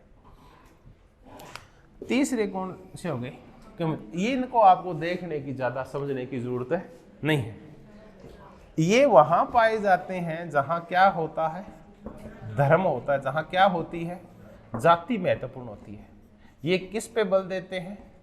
परंपराओं के ऊपर। अगर आप इनको यूरोप में ढूंढना चाहो ना, तो आपको जो कैथोलिक देश है ना वहां मिलते हैं, इटली में और आयरलैंड में ये ज्यादा मिलते हैं। और अगर आप देखना चाहो नहीं, हम तो इनको बहुत ही अच्छी तरह से देखेंगे, बिना इनके देखेंगे, तो भी भारत में मिलते हैं, है ना, कम्युनल, जो धर्म और काय पे बनते हैं? जाति के आधार पे बनते हैं। रणवीर सेना कैसा संगठन है? कम्युनल संगठन है। दबाव शू है? अखिल राजस्थान क्षेत्रीय महासभा कैसा संगठन है भाई? कम्युनल संगठन है। अखिल भारत गुर्जर कल्याण महासभा कैसा संगठन है? कम्युनल संगठन है, ठीक है। कौन सा? करणी सेना, हाँ, करणी सेना कम्युनल संगठन है, ठीक है। तो ये जो धर्म और जातियों, अच्छा अब चलते हैं आरएसएस। हाँ, मुझे पता था। आरएसएस कैसा संगठन है? आप बता दो, चलो। कम्युनल संगठन है। बजरंग दल है, कम्युनल संगठन है। विश्व हिंदू परिषद है, कम्युनल संगठन है। धर्म और जाति के ये ना फिर कहां ज्यादा पाए जाते हैं बताओ? ये नरजाति, ये श्वेत है, श्वेत के आधार पे बनते हैं। ये कौन से होते हैं? कम्युनल होते हैं। ये भी धर्म, जाति, श्वेत है, श्वेत नरजातीयता के आधार पे बनने वाले ये संगठन होते हैं। लैंगिक संगठन है, लैंगिक संगठन थोड़ा आगे कर लेंगे। कम्युनल नहीं होते, अलग प्रकार। पर्यावरणीय संगठन, इनका संकट रहता है, ये इनको कहां से मिल गए? ये कम्युनल नहीं होते। हाँ, ये सेक्शनल में आएंगे। देखिए, तो अब ये कहां पाए जाते हैं? ये तो ये शब्द है कि जहां बहुसंस्कृतिक जो देश होते हैं, या जहां इंद्रधनुषी संस्कृति पाई जाती है। देखिए, और तीन होती है। एक तो मेल्टिंग पॉट, जो कहां पाई जाती है? अमेरिका में। दूसरी है सैलेड बाउल, जो कहां पाई जाती है? और एक इंद्रधनुषी कहां पाई जाती है? इंद्र, सातों रंग दिखते हैं अपने यहाँ, हिंदू, मुस्लिम, सिख, ईसाई आपस में सब है भाई भाई, ये अपने यहाँ दिखते हैं। इसको इंद्रधनुषी बोलते हैं, स्पेक्ट्रम। अब आगे सेक्शनल। सेक्शनल को कई बार फंक्शनल भी कहा जाता है। विशेष करके यूएसए में ना इन संगठनों को प्राइवेट इंटरेस्ट ग्रुप कहा जाता है। मैंने प्राइवेट प्रेशर ग्रुप क्यों नहीं लगाया इसके आगे? क्योंकि अमेरिका की चर्चा चल रही है। अमेरिका में प्रेशर ग्रुप नहीं यूज करते, वो काय का यूज करते हैं? इंटरेस्ट। ये प्राइवेट इंटरेस्ट ग्रुप कहा जाता है किसको? सेक्शन को। इनको सेक्शनल क्यों कहा जाता है? मुद्दा तो ये है क्योंकि ये क्या करते हैं? एक ही सेक्शन, आप हमारी कक्षा ना कई सेक्शनों में बंटी हुई है, तो समाज भी क्या है? बहुत सारे सेक्शनों में बंटा हुआ है। एक सेक्शन कौन सा है? लैंगिक सेक्शन है, पुरुष और महिला। ये सेक्शन ना किसी भी आधार पर गठित हो सकते हैं। इन मुद्दों को भी आप उठा के कहां ला सकते हैं? यहां ला सकते हैं। तो ये ना प्राइवेट क्यों होते हैं? क्योंकि ये सिर्फ किसकी मांग उठाते हैं? अपने सेक्शन की ही मांग उठाते हैं। अब अखिल भारतीय पत्नी पीड़ित संघ है, जिसका मैं सक्रिय सदस्य हूं, बताओ ये कैसा संगठन है? आप बता दो चलो। ये सेक्शनल संगठन है, जो सिर्फ एक सेक्शन जो पीड़ित है बेचारे, उन बेचारों का संगठन है ये ना, एक सिर्फ एक सेक्शन का। तो ये सेक्शनल होते हैं, ये जो एक ही करते हैं। एक होते हैं कौन से? प्रमोशनल। प्रमोशनल को वहां पब्लिक इंटरेस्ट ग्रुप कहा जाता है यूएसए में। अब ये ना किसी एक के लिए नहीं बनते बल्कि पूरे समूह के लिए बनते हैं। अब ये पर्यावरण संरक्षण के जो संगठन है ग्रीन पीस वगैरह, ये बताओ किसके लिए? ये जो शांतिवादी आंदोलन चलते हैं प्रमोशनल होते हैं ये। तीसरा आप इसके ऊपर करो कि इनको बंद करो, अपने ये बनते हैं ना परमाणु ऊर्जा घर, इनको बंद करने के लिए जो संगठन बनाए जाते हैं वो कैसे संगठन होते हैं? प्रमोशनल होते हैं। ये ना सबके हितों का प्रमोशन करते हैं, वो कौन से होते हैं? प्रमोशनल। ये सिर्फ अपने हितों के लिए लड़ते हैं, वो कौन से होते हैं? सेक्शनल। सिर्फ अपने लिए लड़ेंगे, औरों के हित नहीं होते। अब अखिल भारतीय जो पति पीड़ित संघ है वो बताओ किसके लिए लड़ेगा? क्या वो शिक्षकों के लिए लड़ेगा, किसानों के लिए लड़ेगा? नहीं, वो सिर्फ किसके लिए लड़ेगा? अपने लिए लड़ेगा। और ये किसके लिए लड़ते हैं? सबके लिए। हमने सिर्फ बड़ा बड़ा समझने की कोशिश की। अब मैं आपको एक शब्द बोल दूं, एक होता है इनसाइड ग्रुप्स और एक होते हैं आउटसाइड। आपको इनसाइड में तो एक ही दिखेगा, इनमें कौन सा, और बाकी कौन से होते हैं? आउटसाइड होते हैं। अब आप बिल्कुल पहचान सकते हैं, कतई दिक्कत नहीं है। हाँ, ये आ सकता है कि कौन से संगठन को कहां रखे, इस पे बहस हो सकती है, बाकी बहस का मुद्दा नहीं है। अपने छांटना आ गया इनको, अब रटना भी नहीं है। जो इंस्टीट्यूशन बोलते हैं संस्था को, जो संस्था के अंदर रहते हैं वो कौन होते हैं? इंस्टीट्यूशनल। जो व्यवसाय के आधार पे, काम के आधार पे बनते हैं वो एसोसिएशंस होते हैं। जो जाति धर्म पे कम्युनल, अपने कहते हैं कम्युनल राइट्स हो गए, सांप्रदायिक दंगे हो गए, इनका हिंदी सांप्रदायिक होती है। सेक्शनल जो सिर्फ अपने हितों की पूर्ति करते हैं, प्रमोशनल जो सबकी चर्चा। Very good. अब आपको बिल्कुल भी जोर नहीं आएगा, क्योंकि अब अपन कितने थिंकर करने वाले हैं जो इनका बंटवारा करते हैं। 3 या 4 थिंकरों की चर्चा कर लेंगे। अब देखिए थिंकरों की है, थिंकरों जो कि शब्द होता है थिंकर्स, है ना। चल, क्योंकि देखिए हिंदी और इंग्लिश जब मिक्स होती है तो ऐसा ही होता है। अब हम करेंगे तो इनका वर्गीकरण ही, क्लासिफिकेशन करेंगे, लेकिन अब हम एक एक विचार को पकड़ेंगे। सबसे जो फेमस वर्गीकरण है ना वो किसका है? आमंड का है। आमंड में अपन ने किया था कि क्या करते हैं राजनीतिक दल, आप बता दो करते हैं कि आमंड के अकॉर्डिंग हितों का स्पष्टीकरण करते हैं। इंग्लिश में बताओ। आर्टिकुलेशन मत करो।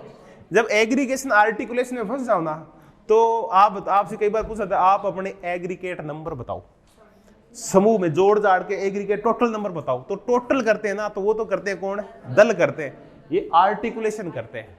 तो होगा क्या वहां? स्पष्टीकरण, समूहीकरण, अजीब अजीब से शब्द आ जाते हैं कई बार। इसलिए मैंने कहा था सिर्फ 2 शब्दों में इंग्लिश देख लो आप। आमंड कहता है कि ये करते हैं हितों का आर्टिकुलेशन, और ये 4 प्रकार के होते हैं।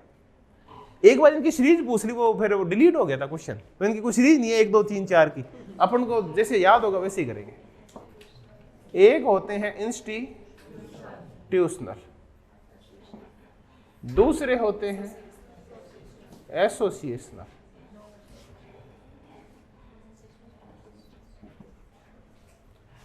तीसरे होते हैं नॉन एसोसिएशनल,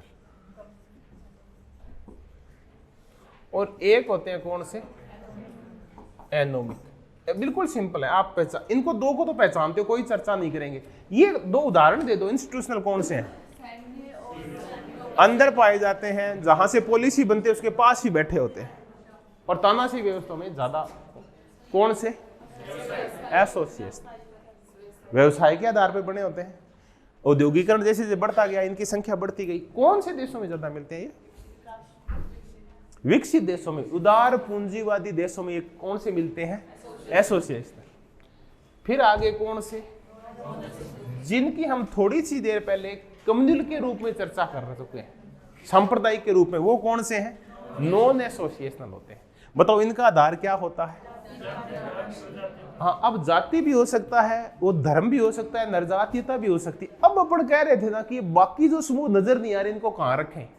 पर्यावरणीयवादियों को चलो अपने वहां तो प्रमोशनल में रख दिया था, गांधीवादी संगठनों को कहां रख दिया था? प्रमोशनल में। अब यहां कहां रखेंगे उनको? वो नॉन एसोसिएशनल होते हैं। तब आप बता सकते हैं कि ये जो पर्यावरणीय संगठन होते हैं, ये शांतिवादी जो संगठन होते हैं, ये जो सोलर एनर्जी को बढ़ावा देने वाले संगठन होते हैं और इस एनर्जी को एटॉमिक एनर्जी की खिलाफत करने वाले जो संगठन होते हैं, तो शांतिवादी संगठन, गांधीवादी संगठन, पर्यावरणवादी संगठन, ये भी कौन से होते हैं? Non associational. तो अब इनकी तो क्या चर्चा करें, ये कहां पाए जाते हैं। लेकिन अगर इसको हम थोड़ा सा और आगे चर्चा करें कि धार्मिक और जातीय भी इसमें आते हैं, निर्जातीयता वाले, रंग भेद वाले, तब आप तो क्या बताओ ये फिर कहां पाए जाते हैं? तो यूरोप के कितने देशों में? 2 देशों में, इटली में और आयरलैंड। इटली और आयरलैंड कैथोलिक प्रधान है। तो ईसाइयों के ना 2 समूह चलते हैं, एक तो कैथोलिक जो पुराने ईसाई हैं, फिर प्रोटेस्टेंट जो बाद में आए, प्रोटेस्ट करके आए, विरोध करके आए, वो सुधरे हुए ईसाई हैं, वो ब्रिटेन में, जर्मनी में यहाँ मिलते हैं। तो ये है धर्म और जाति के आधार पर बने हुए। एनोमिक, एनोमिक वो होते हैं जिनका कोई स्पष्ट रुख नहीं होता, इनका पता नहीं चलता, ये एकदम से ही इनकी कार्रवाइयां तो निश्चित होती है, ऐसे ऐसे बढ़ेंगे, इनके ये पहले से स्थापित होते हैं, बढ़िया होते हैं। ये न चलते चलते जो अहिंसक से क्या हो जाते हैं? हिंसक, जिनकी क्रिया विधियों का पहले से ही पता नहीं चला सकते। जैसे आप बंदर है, बंदर बताओ क्या करे, आपको तो पता है। अगर आप सोए हुए हैं ना, तो मान के चलिए कि 2-3 घंटे उठने वाले नहीं है, तो आप मानव की गतिविधियों को पता, बंदर का पता होता है क्या? कब छलांग लगाएगा, कब कहां जाएगा ना, कोई पता नहीं होता। ये ऐसे संगठन होते हैं, इनकी गतिविधियों का पहले से कोई अनुमान नहीं लगा सकते। तो कौन से संगठन? आमतौर के ऊपर वो संगठन जिनको हम कौन से बोलते हैं? आतंकवादी जो संगठन होते हैं ना, एनोमिक होते हैं। अब आतंकवादी संगठनों के नाम आप खूब सारे जानते हैं। अपने यहाँ तो उल्फा है, एक बब्बर खालसा चला करता था पंजाब में, जो खालिस्तान की मांग किया करता है। एक मिर्जो के इनके संगठन चला करते थे पहले। और सबसे बड़ा कौन सा? नक्सलवादियों का संगठन, माओवादियों का संगठन।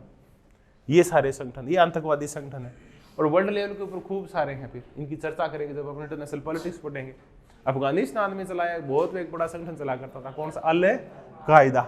ये कैसा संगठन है?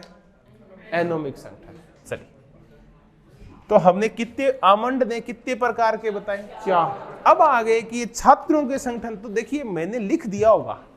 अब छात्र संगठनों का मैंने तो गतिविधियां देखी, हालांकि कई पुस्तकों में बीएड फड़िया जी छात्र संगठनों को क्या मान रखा है?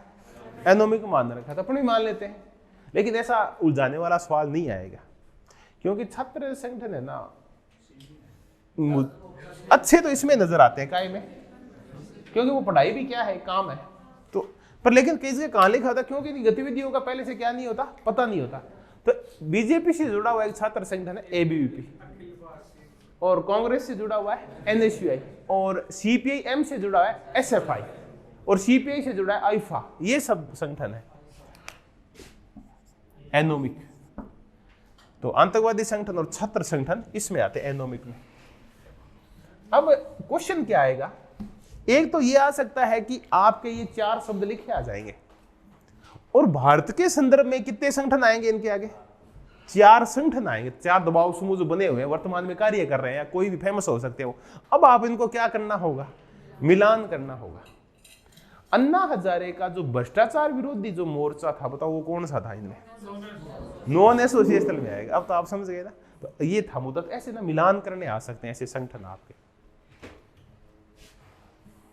तो 4 प्रकार के हमने संगठन वो किए जिनकी चर्चा कौन करता है? आमंड करता है। अब आप मुझे बता भी सकते हैं, आप देखिए वो जो मैंने शुरुआती बंटवारा किया था ना, उसको भूल जाओ, आप वो याद करने के लिए नहीं था। वो सिर्फ मुद्दे को कि बाई चांस अगर आपके ये भी नाम लिखे आ जाएं तो आप उनको मिलान करना तो पता हो ना, तो बाकी सबकी चर्चा हो गई। कम्युनल आप देखते ही पहचान जाएंगे।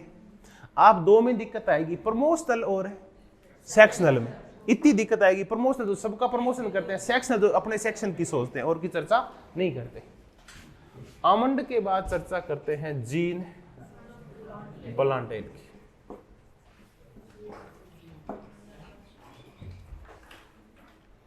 जीन बलांडेल कहता है कि संगठन 2 प्रकार के होते हैं। एक तो होते हैं कम्युनल। अब तो आप कहते ही समझ जाओगे, तो पृष्ठभूमि बनी हुई है। दूसरे होते हैं कौन से? एसोसिएशनल। अब जो एसोसिएशन होती है खुद कितने प्रकार के होते हैं? 2। एक तो ये क्या होते हैं? संरक्षणात्मक,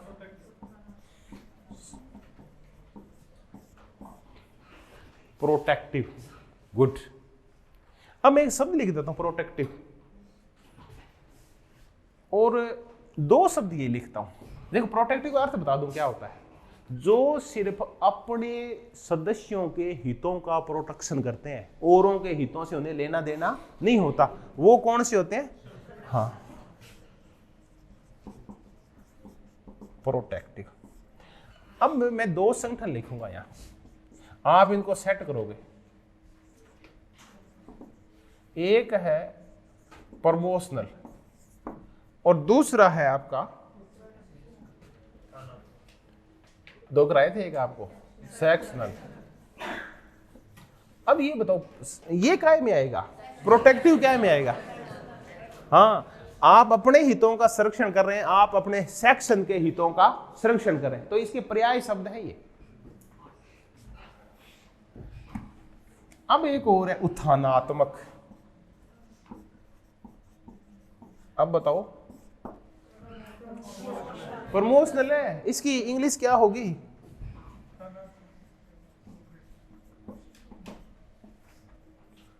प्रमोशनल है। अब तो आगे ना समझ में, तो ये है प्रोटेक्टिव की है प्रमोशनल। अब मैं इनका नहीं बताऊंगा, ये एसोसिएशनल होते हैं। ये क्या काम करते हैं बताओ? ये सबके लिए करते हैं, अपने सदस्यों के लिए, अपने हितों के लिए ये करते हैं, और सबके लिए करते हैं वो ये। अब अपन इनकी चर्चा करते हैं, ये इनकी विशेषता देखते हैं, कम्युनिल की विशेषता क्या होती है। अब आप ये बता सकते हैं कि है कौन से ये? धर्म, जाति, नरजाति के आधार के ऊपर बने हुए। इनकी एक जो विशेषता है कि इनकी जो सदस्यता होती है वो कैसी होती है? जन्म आधारित होती है। एक मजेदार चीज है कि क्या इनकी जो सदस्यता होती है, मैं 2 ही चीजें पूछूंगा, ऐच्छिक होती है अनैच्छिक होती है? इनकी सदस्यता देख 2 शब्द है, ऐच्छिक वॉलंटरी और नॉन वॉलंटरी। बताओ कैसी होती है? अनैच्छिक होती है, क्योंकि आप कहां से घुस गए हैं इनमें? जन्म से ही। आप इनको ये नहीं है कि चलो आज एक जाति को छोड़ के ऐच्छिक सदस्यता दूसरी जाति में चलते हैं, ये नहीं कर सकते आप, क्योंकि फिर आप अधिकांश तो जैसी क्या होने लगेगा, जब गरिमा का वितरण होने लगेगा तो आप अपनी छोड़ छाड़ के कहां पहुंच जाओगे? ऊपर वाले में। और जैसी नौकरी चाहिए कि फार्म भरे जाएंगे तब कहां पहुंच जाओगे? अच्छा, आरक्षण चाहिए सबको। हाँ। अब करते हैं दूसरा, इनकी सदस्यता क्या होती है? अनैच्छिक होती है। इनके व्यवहार का ना एक पैटर्न व्यवहार होता है, निश्चित व्यवहार होता है इनका व्यवहार बदलता नहीं है, तो ये पैटर्न व्यवहार करते हैं। ये कौन से? कम्युनिल वाले। इनकी जो सदस्यता होती है ये बताओ कैसी होती है? ये ऐच्छिक सदस्यता वाले होते हैं। तो थोड़ा थोड़ा सा ये अंतर देखा हमने। अब जीन ब्लोंडेल का देखिए, दिक्कत यहां आती है जहां क्वेश्चन फैक्ट्स में बेस्ड आ जाता है। तो आमंड को याद कर लें आप जरूर, क्योंकि क्वेश्चन आमतौर पे किससे आते हैं? आमंड पे। या तो ये 4 पूछेंगे और एक और चीज घुसा देंगे। हमें तो क्या करेंगे आप बताओ? आमंड के 4 इंस्टीट्यूशनल, एसओ, नॉन एसोसिएशनल और एनोमिक। 3 तो ए दे देंगे और चौथा कोई जैसे प्रमोशन वाला और वैसे शब्द डाल देंगे, तो शाब्दिक हेरफेर कर देंगे। या आम अच्छा क्वेश्चन तब बनता है जब चारों तो ऐसे लिखेंगे साइड में, और दूसरी तरफ क्या लिखेंगे? बने हुए दबाव समूह लिखेंगे। ठीक है, और फिर आपको क्या करवाएंगे? उनके साथ मिलान कराएंगे। अब आगे किसका? जीन है ब्लोंडेल का। आप एक बार चर्चा कर लेते किस किस के? कम्युनल है और एसोसिएशन। एसोसिएशन खुद कितने प्रकार के? 2। कौन कौन से? हाँ, एक प्रोटेक्टिव वाले हैं और दूसरा प्रमोशनल है। एक और है पीटर ओडिगार्ड। पीटर ओडिगार्ड कहता है 2 प्रकार के होते हैं, एक होते हैं सेक्शनल और एक होते हैं कॉज। कॉज में कारण। सेक्शनल तो आपको नहीं बताने की आवश्यकता होगी। सेक्शनल कौन से होते हैं?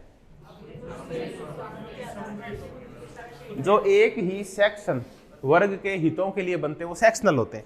इनका नाम और दो सेक्शनल को एक। नहीं नहीं ऐसे नहीं, इसका पर्याय शब्द बताओ, इसका पर्याय। अभी अभी बताया था। हाँ हाँ प्रोटेक्टिव है। इनको और क्या बोलेंगे अपन? प्रोटेक्टिव बोलेंगे, संरक्षणात्मक बोलेंगे, क्योंकि अपने हितों, सदस्यों के हितों का क्या करते हैं ये? प्रोटेक्शन करते हैं। ये फिर कोज कौन से होते हैं? ये अलग प्रकार के संगठन होते हैं। कोज वो संगठन होते हैं किसी निश्चित मुद्दे के लिए बनाए जाते हैं, और जैसे ही मुद्दा क्या हो जाता है? समाप्त हो जाता है, ये संगठन भी समाप्त हो जाता है। ये अस्थायी संगठन होते हैं जो थोड़े से समय के लिए बनते हैं और फिर समाप्त कर दिए जाते हैं। अब ऐसे संगठन है ना, मानगढ़ गांधीनगर में बहुत ज्यादा बनते हैं। वहां जैसे नहर की सफाई नहीं कर रही है गवर्नमेंट, तो क्या करेंगे? एक संगठन बना लेंगे किसान अपना, नहर सफाई संगठन। और जैसे ही नहर की सफाई हो जाएगी, संगठन क्या हो जाएगा? खत्म हो जाएगा। ठीक है, आपकी गली की सफाई नहीं हो रही, आप सबने क्या बनाया? संगठन बनाया गली सफाई का। अब आप देखिए अच्छी तरह सफाई हो रही है, 2-1 साल बाद वो संगठन समाप्त हो जाता है। तो ये कोज वो संगठन होते हैं जो कुछ समय के लिए बनते हैं और मांग पूरी होते ही क्या हो जाते हैं? जैसे आपके गाँव में ठेका बंद करने का संगठन बनाया, तो ठेका क्या करो? गाँव में बंद करो।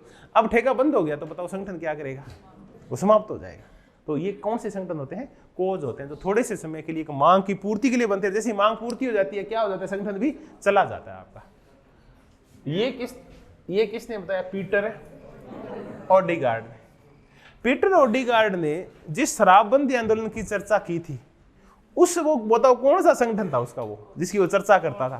कोज था वो। एक और व्यक्ति के पास चलते हैं, और वो व्यक्ति है मॉरिस दुवर्जर। बताओ कहां का है मॉरिस दुवर्जर? देखिए मॉरिस दुवर्जर फ्रांस का है। और अगर आप इसके ऊपर पक्का कितना क्वेश्चन आएगा? एक। राजनीतिक दलों से संबंधित इसके ऊपर क्वेश्चन आ सकता है। ये कहता है संख्या के आधार पर राजनीतिक दल कितने प्रकार के होते हैं? 2।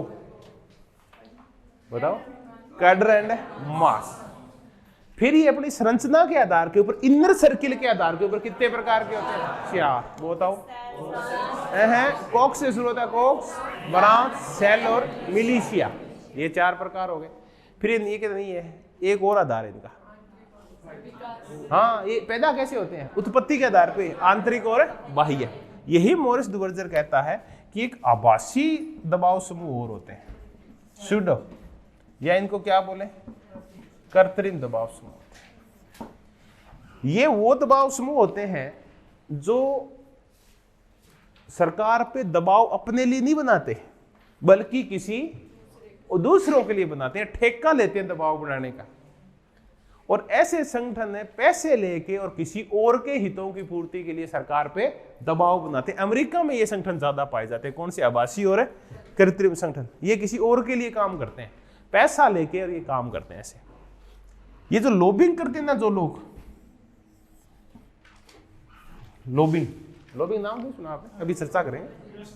हाँ, यूएसए में ज्यादा चलती है। ये लॉबिंग जो करने वाले संगठन होते हैं, ये कैसे होते हैं? आभासी और कृत्रिम। इनके खुद के हित नहीं होते, बल्कि ना औरों के लिए काम करते हैं। तो वो ऐसे संगठन जो औरों के हितों के लिए, औरों की मांगों की पूर्ति के लिए काम करते हैं। मॉरिस दुवर्जर को आभासी या कौन सा बोलता है? कृत्रिम संगठन बोलता है। तो ये तो हमने वर्गीकरण किया कितने लोगों का? 4 का। अगर आपको कुछ भी याद नहीं रहता तो 2 को जरूर याद रखें। एक तो आमंड को, और एक इतना याद रखना है कि कृत्रिम या आभासी दबाव समूह की चर्चा कौन करता है? मॉरिस दुवर्जर करता है। आमंड के 4 याद है? एक बार चर्चा करते हैं, मुद्दे को आगे बढ़ाते हैं। कौन कौन से हैं?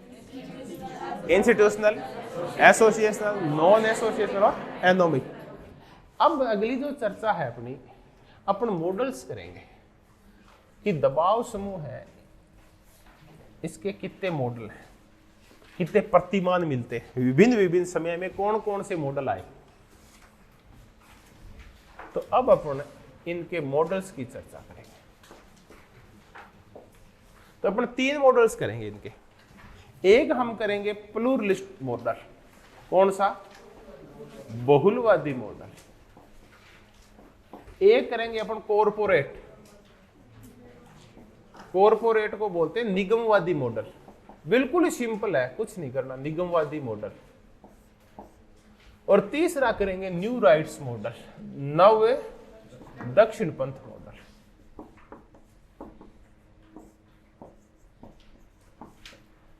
निगमवादी मॉडल, न्यू राइट्स बोलते हैं इनको।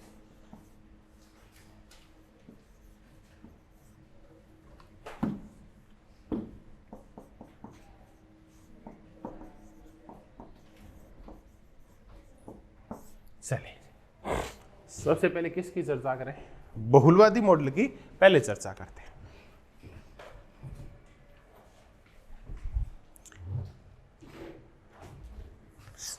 इसकी चर्चा हो चुकी है पहले। कौन से मॉडल की?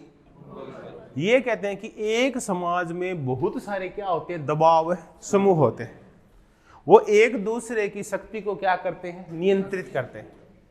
समाज की शक्ति एक जगह केंद्रित नहीं होती, बल्कि बहुत सारे समूहों में बराबर मात्रा में बंटी होती है। तो कौन कहता है प्रतिसंतुलनकारी वाला? जे के गाल्ब्रेख्त। ये था बहुलवादी मॉडल। इसकी शुरुआत होती है जब एक व्यक्ति कहता है कि अगर आपको राजनीति को समझना है तो औपचारिक संस्थाओं को छोड़ो। कौन सी संस्थाएं? देखो अनौपचारिक, और समूह के साथ साथ उनकी प्रोसेस और देखो आप। Arthur Bentley. आगे बढ़ते गए, बहुलवाद आ गया, फर्स्ट वर्ल्ड वॉर, और आगे बढ़े व्यवहारवाद, व्यवस्थावाद आ गया, और ट्रूमैन आ गया, रॉबर्ट डेल आ गया, लिंडब्लोम वगैरह आ गए।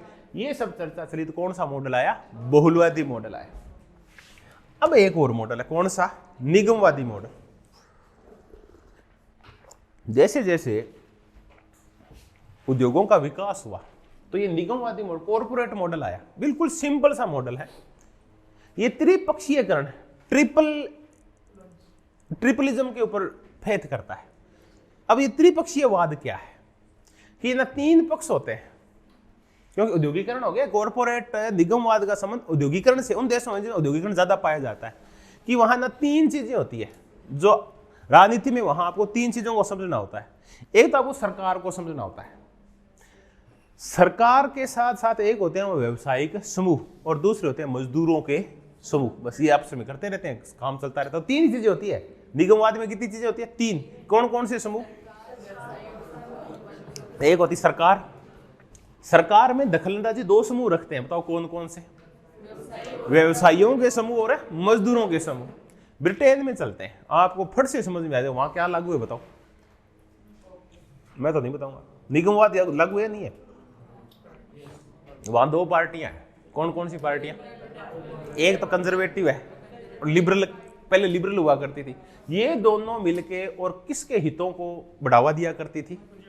पूंजीपतियों के, व्यवसायियों के हितों को। फिर ना ये मिल आ गया, टीएच ग्रीन आ गया, और फिर डरा दिया किसने? कार्ल मार्क्स ने। फिर राज्य ना पुनर्वितरण करने लगा और मजदूर क्या हो गए? हावी हो गए। तब कौन सी पार्टी बनी? लेबर। तो लेबर पार्टी है ना, ये मजदूरों के दबाव समूह कौन सी पार्टी को जिताते थे? लेबर पार्टी को। तब राज्य कैसा बना? कल्याणकारी बना। तो हमने देखा ना तीन ही चीजें, एक तो सरकार है, फिर और कुछ कौन है उसके पीछे? व्यवसायिक समूह है, या कौन से समूह है? मजदूरों के, ट्रेड यूनियंस है। ट्रेड यूनियंस मजदूरों के समूह को बोलते हैं। कई बार ऐसे लगता है ट्रेड यूनियन किसको बोला जाता है? ट्रेड करने वाली यूनियन को, व्यापार नहीं, दबाव। इसके मजदूरों के समूह को क्या बोला जाता है? Trade unions. तो इसमें आपको इतना ही याद रखना है कि ये जैसे जैसे क्या बढ़ा? औद्योगिकरण बढ़ा। औद्योगिकरण बढ़ा तो कई चीजें गायब हो गई। देखो, एक तो प्राथमिक क्षेत्र के रूप में क्या गायब हो गई? कृषि। दूसरा, उच्च वर्गीय समूह के रूप में कौन गायब हो गए? सामंत। शोषित वर्ग के रूप में कौन चले गए? किसान। खेती नहीं बची तो किसान क्या करेगा? और इसके साथ साथ एक चीज और चली गई, बताओ क्या चला गया? राजतंत्र चला गया। ये इंटरकनेक्टेड चीजें, एग्रीकल्चर, सामंत, किसान और राजतंत्र। फिर क्या हुआ? औद्योगिकरण आया। औद्योगिकरण आया तो कृषि की जगह क्या आ गए? उद्योग। सामंत की जगह क्या आ गए? पूंजीपति। किसान की जगह क्या आ गए? मजदूर आ गए। और राजतंत्र की जगह क्या आ गया? लोकतंत्र। तो अपने इन तीनों चीजें करना यही है बस। अब इसमें आप किसको शामिल कर लो? उद्योगों को छोड़ देते हैं। समूह की चर्चा कर रहे हैं ना अपने, तो समूह फिर दो ही बचे ना, पूंजीवादी बचे और कौन बचे? मजदूर। और एक प्रभावित करने के लिए किसको प्रभावित करेंगे? सरकार को। तो निगमवाद पूंजीपतियों पे और किस पे केंद्रित रहता है? ये इसको कॉर्पोरेट बोलते हैं। तो कॉर्पोरेट सेक्टर में कितने काम करते हैं? दो। एक पूंजीपति काम करता है, उसके आदमी यानी मजदूर काम करते हैं। सरकार में ये दोनों महत्वपूर्ण भूमिका निभाते हैं लोकतांत्रिक औद्योगिक सरकारों में, मजदूर और पूंजीपति। अब आया नव दक्षिण पंथ। नव दक्षिण पंथ आया 1980 के बाद, और इसको लाने में मुख्य भूमिका किसकी थी? हेयक की। फिर रीगनवाद आया और थेचरवाद आया। समझ में आ गए? 80 से 90 के बीच ही रहा था रीगन राष्ट्रपति, 80 से 90 में प्रधानमंत्री रही यूके की, कौन है? Margaret thatched. रीगन कहाँ का रहा? अमेरिका का राष्ट्रपति रहा। तो फिर ना जैसे नव दक्षिण पंथ आया, इसने एक नया कंसेप्ट लाया ये, और उस कंसेप्ट को अपन बोलते हैं कौन सा? Free rider. नव दक्षिण पंथ है, ये बल देता है काय के ऊपर? पद्धतिगत व्यक्तिवाद के ऊपर। ये बल देता है काय के ऊपर? बाजारवाद के ऊपर, खुलेपन के ऊपर जोर देता है ये, खुले प्रतियोगिता के ऊपर बल देता है ये। और बताओ और काय पे बल देगा? मिनिमल स्टेट पे बल देगा और योग्यता पे बल देगा। अब ये शब्द बताओ इंटरकनेक्टेड है या नहीं है? पहले दिन से चर्चा कर रहे हैं व्यक्तिवाद, बाजारवाद, खुलापन, प्रतियोगिता। वितरण का आधार क्या होगा? योग्यता। राज्य होगा रात्रि प्रहरी राज्य, राज्य होगा पुलिस राज्य, राज्य होगा मिनिमल स्टेट। अब समझ में आ गया? इन्होंने फ्री राइडर्स की कहा कि आप किसी भी संगठन के सदस्य मत बनिए। अगर आप संगठन के सदस्य बन जाते हैं तब आपको किसकी बात माननी होगी? संगठन की बात माननी।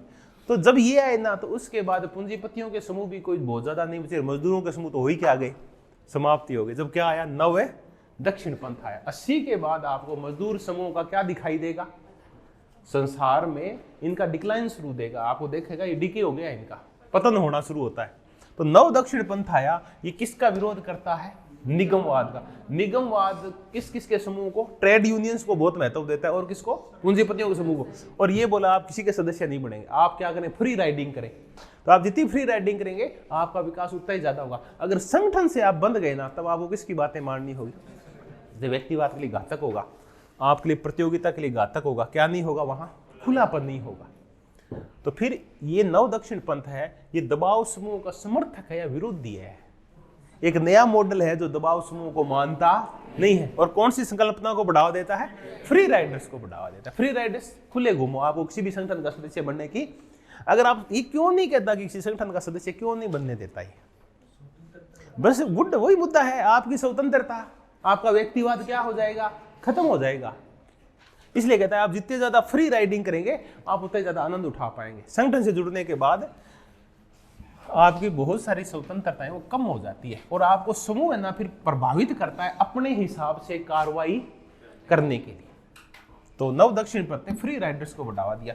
आप मुझे बता सकते हो नव दक्षिण पंथी कोई? नोजिक है, हेयक है, मिल्टन फ्रीडमैन है, ठीक है। बर्लिन में ना अजीब सा व्यक्ति, इनको छोड़ दिया करो कई बार। हमने दबाव समूह के 3 ही मॉडल किए हैं। एक तो कहते ना बहुत सारे दबाव समूह होते हैं, वो कौन सा मॉडल है? बहुलवादी मॉडल है। उसमें कुछ तो कहते हैं इनकी शक्तियां बराबर होती है, और कुछ कहता है पलड़ा कुछ के पक्ष में झुका होता है, लेकिन होती पॉलीआर्की है। पॉलीआर्की बहुत सारे होते हैं लेकिन चलती कुछ की है। तो एक तो कहते हैं सबकी चलती है, एक तो नहीं होते, तो बहुत सारे चलती कुछ की। वो पॉलीआर्की वाले लिंडब्लोम और रॉबर्ट डेल वगैरह। फिर दूसरे निगमवादी, वो बोला नहीं कितने होते हैं? 2 होते हैं, एक तो मजदूर होते हैं और एक पूंजीपति। तीसरे कहते हैं होते ही नहीं है, फ्री राइडर्स। तो 3 अलग अलग हैं, बहुत सारे हैं, 2 ही हैं, है ही नहीं। तो कितने मॉडल बने? 3। कौन कौन से? बहुलवादी, कॉर्पोरेट और न्यू राइट्स वाले, नव दक्षिण पंथ वाले। अब हम उस क्वेश्चन पे आ रहे हैं जो एक कंसेप्चुअल क्वेश्चन है, उदाहरणात्मक और समझ आधारित क्वेश्चन है। बहुत ही अच्छा क्वेश्चन है कि कौन से ऐसे तत्व हैं जो दबाव समूह की संख्या को कह लो नहीं, उनकी कार्य प्रणाली को, उनकी संरचना को, कुछ भी लिख दो, कुछ भी लिखा जाता है, को प्रभावित करते हैं, उनकी उत्पत्ति को प्रभावित करते हैं। उत्पत्ति और लिख देता हूं। अब इन शब्दों को समझे, पहले हम पढ़ना क्या चाह रहे हैं। ऐसी कौन सी चीजें हैं जो इनकी संख्या को कम और क्या करती है, ज्यादा। कुछ देशों में बहुत होते हैं, कुछ देशों में होते ही नहीं है। कुछ देशों में बहुत ज्यादा पैदा होते हैं, कुछ देशों में पैदा नहीं होते। कई जगह इनकी कार्य प्रणालियां बड़ी इज्जत से देखी जाती है, कई जगह इनको क्या है, डिमोरलाइज किया जाता है। ये संरचना इनकी कैसी होती है, इन सब की हम चर्चा करेंगे। मैं एक व्यक्ति का भूल रहा हूं, ये कार्ल जे फ्रेडरिक का है कि इसका डायलॉग बहुत फेमस है कि क्या तो हो कूड़ा ढोने वाले और या हो कोई राजनीति विज्ञान पढ़ने वाला विद्यार्थी, सारे के सारे लोग दबाव समूहों को हे दृष्टि से देखते हैं, क्योंकि वो ये मानते हैं कि दबाव समूह ना लोकतांत्रिक प्रक्रिया के आधार को नष्ट करते हैं। अभी परिभाषा जैसी ना, मुझे कल ये एक मैसेज मारना कि परिभाषा कार्ल जे फ्रेडरिक की है शायद, हाँ एक बार देख लेंगे, शायद ये कार्ल जे फ्रेडरिक की परिभाषा है। इसका तात्पर्य क्या हुआ मैं आपको ये समझा दूं, कल अपन चर्चा कर लेंगे। 50-50 है, 80-20 है। कई बार थिंकर का नाम भूल जाते हैं कि क्या है, हाँ ये चाहे मजदूर हो और चाहे कौन हो, राजनीति विज्ञान का विद्यार्थी हो, सारे के सारे लोग राजनीति इसको दबाव समूह को किस दृष्टि से देखते हैं, हे दृष्टि से, क्योंकि वो ये मानते हैं कि ये क्या करते हैं बताओ, लोकतंत्र के आधार को कमजोर करते हैं। अब अपन चलते हैं, लोकतंत्र का आधार को कमजोर क्यों करते हैं, क्योंकि फिर ये लगता है कि आदमी नहीं चला रहा है, कुछ समूह क्या कर रहे हैं, लोकतंत्र को चला रहे हैं। जैसे मैं ये शब्द कहता हूं कि अडानी और अंबानी का समूह, अब बताओ ये नहीं ये चीजें चली या नहीं चली, कौन सी, कि चाहे राजनीति विज्ञान का विद्यार्थी हो चाहे मजदूर हो, वो किसको हे दृष्टि से देखेगा, दबाव समूह को। क्यों देखेगा, क्योंकि उनको ये लगता है कि लोकतंत्र के आधार को ये कमजोर करते हैं। लोकतंत्र का अच्छा लोकतंत्र होता है तो बहुत ही ज्यादा फैला हुआ होता है, और ये लोकतंत्र को दबाव समूह क्या करते हैं, सीमित। लोकतंत्र वो होता है जिसमें सबके हितों की पूर्ति होती है, लेकिन जब दबाव समूह प्रभावी हो जाते हैं, सिर्फ किसके हितों की पूर्ति होती है, दबाव समूह के हितों की पूर्ति होती है। जब आरएसएस प्रभावित करने लगता है सरकार को, तो अब बताओ लोकतंत्र का आधार विस्तृत होता जा रहा है, कम हो जाता है, सीमित हो जाता है। बस यही कौन कहना चाह रहा है, फ्रेडरिक कहना चाह रहा है। एक छोटी सी परिभाषा हमने मजेदार सी देखी। अब हम उन्हीं चीजों को चर्चा कर रहे हैं कि कैसे बनते हैं, क्या करते हैं, इनको कैसी नजर से देखा जाता है, इनको गालियां निकाली जाती है, इनकी पूजा की जाती है, तो किन किन चीजों से ये चीजें प्रभावित होती है, इनको समझने की कोशिश कर रहे हैं। तो देखिए इनके ऊपर 4 चीजों का प्रभाव पड़ता है। एक तो किसी भी देश की जो राजनीतिक संस्कृति होती है ना, इसका प्रभाव पड़ता है, पॉलिटिकल कल्चर का। अब राजनीतिक संस्कृति हर एक देश की क्या होती है, अलग अलग होती है। अब 2 देशों का उदाहरण ले लेते हैं, किसकी, यूएसए का, और किसका उदाहरण ले लें, फ्रांस का। यूएसए में यह माना जाता है कि राजनीति है ना, ये आर्थर बेंटले वाले स्टाइल में चलती है। कौन से स्टाइल में, आर्थर बेंटले। आर्थर बेंटले कौन सा स्टाइल कहता है राजनीति का, अंतर समूह संघर्ष होता है, इंटर ग्रुप कॉन्फ्लिक्ट्स होता है। बहुत सारे समूह होते हैं, वो आपस में अपने हितों की पूर्ति के लिए क्या करते हैं, संघर्ष करते हैं, प्रतियोगिता करते हैं। सरकार क्या करती है, रेफरी का काम करती है। अमेरिका के हम तो रेफरी हैं, विभिन्न समूह आपस में प्रतियोगिता करेंगे अपने हितों की पूर्ति के लिए, वो हमें प्रभावित करेंगे, और हम जिनसे प्रभावित हो जाएंगे उनकी मांगों को क्या कर देंगे, पूरा कर देंगे। तो यहाँ की जो संस्कृति है वो आर्थर बेंटले स्टाइल में चलती है। कहाँ की, यूएसए की। यहाँ बुरा नहीं माना जाता किसको, दबाव समूह को, क्योंकि आर्थर बेंटले का समूह तो है जो राजनीति को चलाते हैं। ये कहते हैं बिल्कुल सही है, समूह चला रहे हैं राजनीति को। कहाँ की, फ्रांस की। फ्रांस में जैकोबियनवाद चलता है, चर्चा कर लेंगे। फ्रांस में डायरेक्ट एक्शन चलता है, प्रत्यक्ष कार्रवाई चलती है। जैकोबियनवाद 1789 में क्रांति हो गई, कहां, फ्रांस में, और वहां फिर राज आया किसका, जैकोबियंस का, संगठन का। जैकोबियंस वो संगठन था, जैसे अपने आरएसएस है ना, वैसे एक संगठन था। ये ना एक पतली सी पजामी पहनते थे, अलग प्रकार की हैट पहनते थे, इनका स्पष्ट से अलग दिखते थे कि ये कौन है, जैकोबियंस है। ये न चाय की थड़ियों के ऊपर बहस करने वाले समूह थे शुरू के अंदर, जो फ्रांस की बिगड़ती हुई हालत के ऊपर क्या करते थे, चर्चा करते थे और अपने आधार को विस्तृत करते थे। ये था चाय की थड़ियों से जो चर्चा शुरू हुई, कहवा घरों से और कॉफी घरों से चर्चा शुरू हुई, ये ना बाद में बढ़ गई। बहुत सारे लोग ना वैसे घुटने वाली वो पैंट सी पहनने लगे और अपने आप को क्या करने लगे, जैकोबियन। जैकोबियन वो थे जो राजतंत्र की क्या किया करते थे, खिलाफत, सामंतवाद की खिलाफत, और समाज में जो ऊंच नीच है ना उसकी खिलाफत किया करते थे। और ये कई बार जब इकट्ठे हो जाते थे रूसों की चर्चा किया करते थे, स्वतंत्रता, समानता और बंधुत्व की। तो ये क्लब था दरअसल, ये जैकोबियन है क्लब। इस क्लब में ना ये बढ़ता गया बाद में। जब फ्रांस की क्रांति हो गई ना, तो इस क्लब ने साल भर बाद सत्ता पे क्या कर लिया, कब्जा कर लिया। इनका अध्यक्ष हुआ करता था रोबेस्पियर, जैकोबियन का, ठीक है, जैकोबियन क्लब का हेड था वो, वहां का राष्ट्रपति बन गया। और जैकोबियन ने ना फिर बहुत भारी मात्रा में ना अत्याचार किया। हाँ, ये जो गिलोटिन पढ़ते हैं ये जैकोबियन के टाइम ही आई थी। गिलोटिन डॉक्टर था कोई, है ना, आगे पर चर्चा कर लेंगे जब गिलोटिन की चर्चा आएगी। चलो मजेदार ही चर्चा है। सबको गिलोटिन की कहानी पता है क्या? गिलोटिन एक डॉक्टर था। तो ये जैकोबियन का अध्यक्ष जो राष्ट्रपति वो कौन बना, रोबेस्पियर। रोबेस्पियर ने कहा देखो अपना फिक्स शेड्यूल सिस्टम है भी, अपने को समाज में क्या स्थापित करनी है, समानता स्थापित करनी है। तो कोई भी बोलता था कि यार समानता ऐसी आएगी, अच्छा तेरे को ज्यादा पता है क्या, उसको मार दिया करता था। तो उसको ना अपने बहुत सारे विरोधियों का ना बहाना ले लेके मारना था। स्वतंत्रता, समानता, कई कह रहे बंधुत्व को खराब कर रहा है कि इसको मार दो।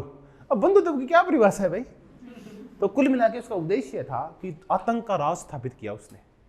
अब आतंक का राज स्थापित करने के लिए उसको बहुत सारे लोग मारने थे ना। उस समय ऐसा कोई सिस्टम नहीं था कि लोगों को मारा कैसे जाए, बहुत ज्यादा मात्रा में तलवार से काटना, दिक्कत आती थी। तो एक व्यक्ति आया एक दिन उसके पास, डॉक्टर गिलोटिन। वो डॉक्टर गिलोटिन बोला कि रोबेस्पियर मैं ना बहुत जोरदार चीज लाया हूँ, यहाँ बता। वो जैकोबियन क्लब का मेंबर था और डॉक्टर गिलोटिन भी। तो क्या तेरे को आदमी मारने बहुत ही, और मैंने बनाई है मशीन है। कि क्या होता है बता उसमें?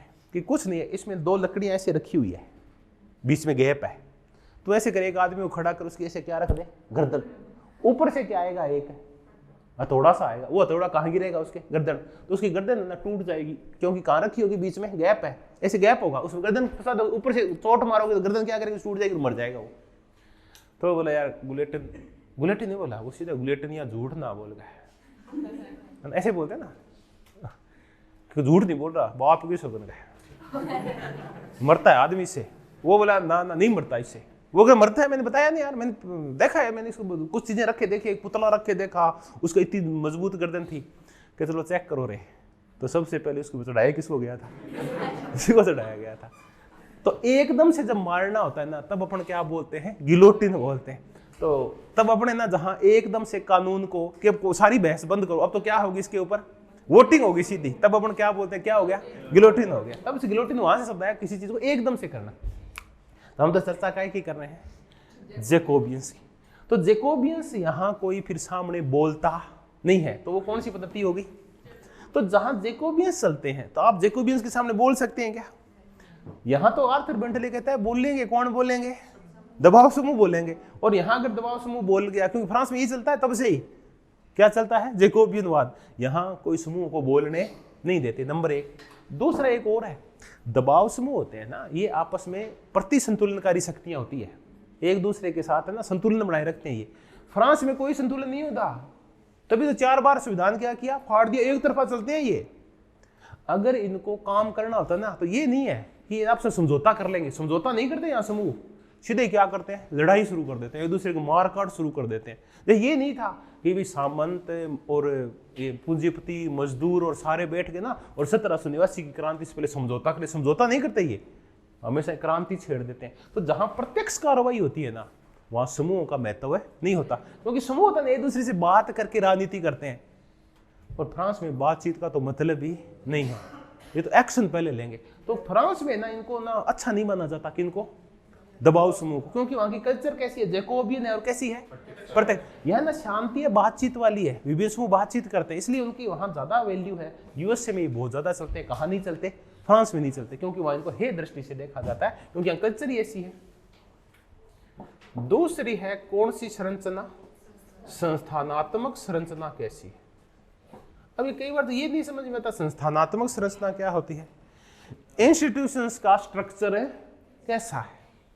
अब ये कई प्रकार का हो सकता है ना, किसी देश में ये कैसा पाया जाए,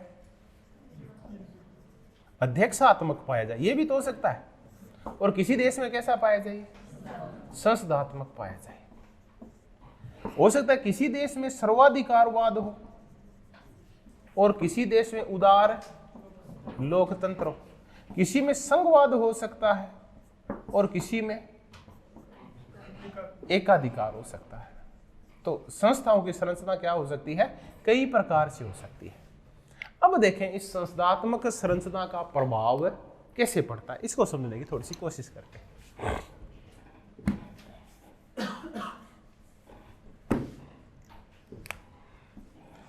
अब अपना कोई दो व्यवस्थाएं उठाते हैं अपन, एक उठाते हैं किसको, अध्यक्षात्मक को, और एक उठाते हैं किसको, संस्थात्मक को। देखिए मैंने जब कहा संस्थाओं की संरचना, तो संस्थाओं की संरचना देखो अपन एक सिंपल सा प्रकार की है, दो प्रकार से हो सकती है। या तो संरचना एक दूसरे से जुड़ी हुई हो सकती है, काय में कार्यपालिका और विधायिका, या तीनों में शक्ति का क्या पाया जा सकता है, पृथक्करण, तो वो क्या हो जाएगी, अध्यक्षात्मक। तो संस्था की अपने को क्या देखनी है, संरचना, सरकारी संस्था की संरचना देखनी है। वो किसको प्रभावित करेगी, दबाव समूह को प्रभावित करेगी। अब मैं इस मुद्दे को पहले खत्म कर देता हूं, फिर इसके ऊपर आते हैं।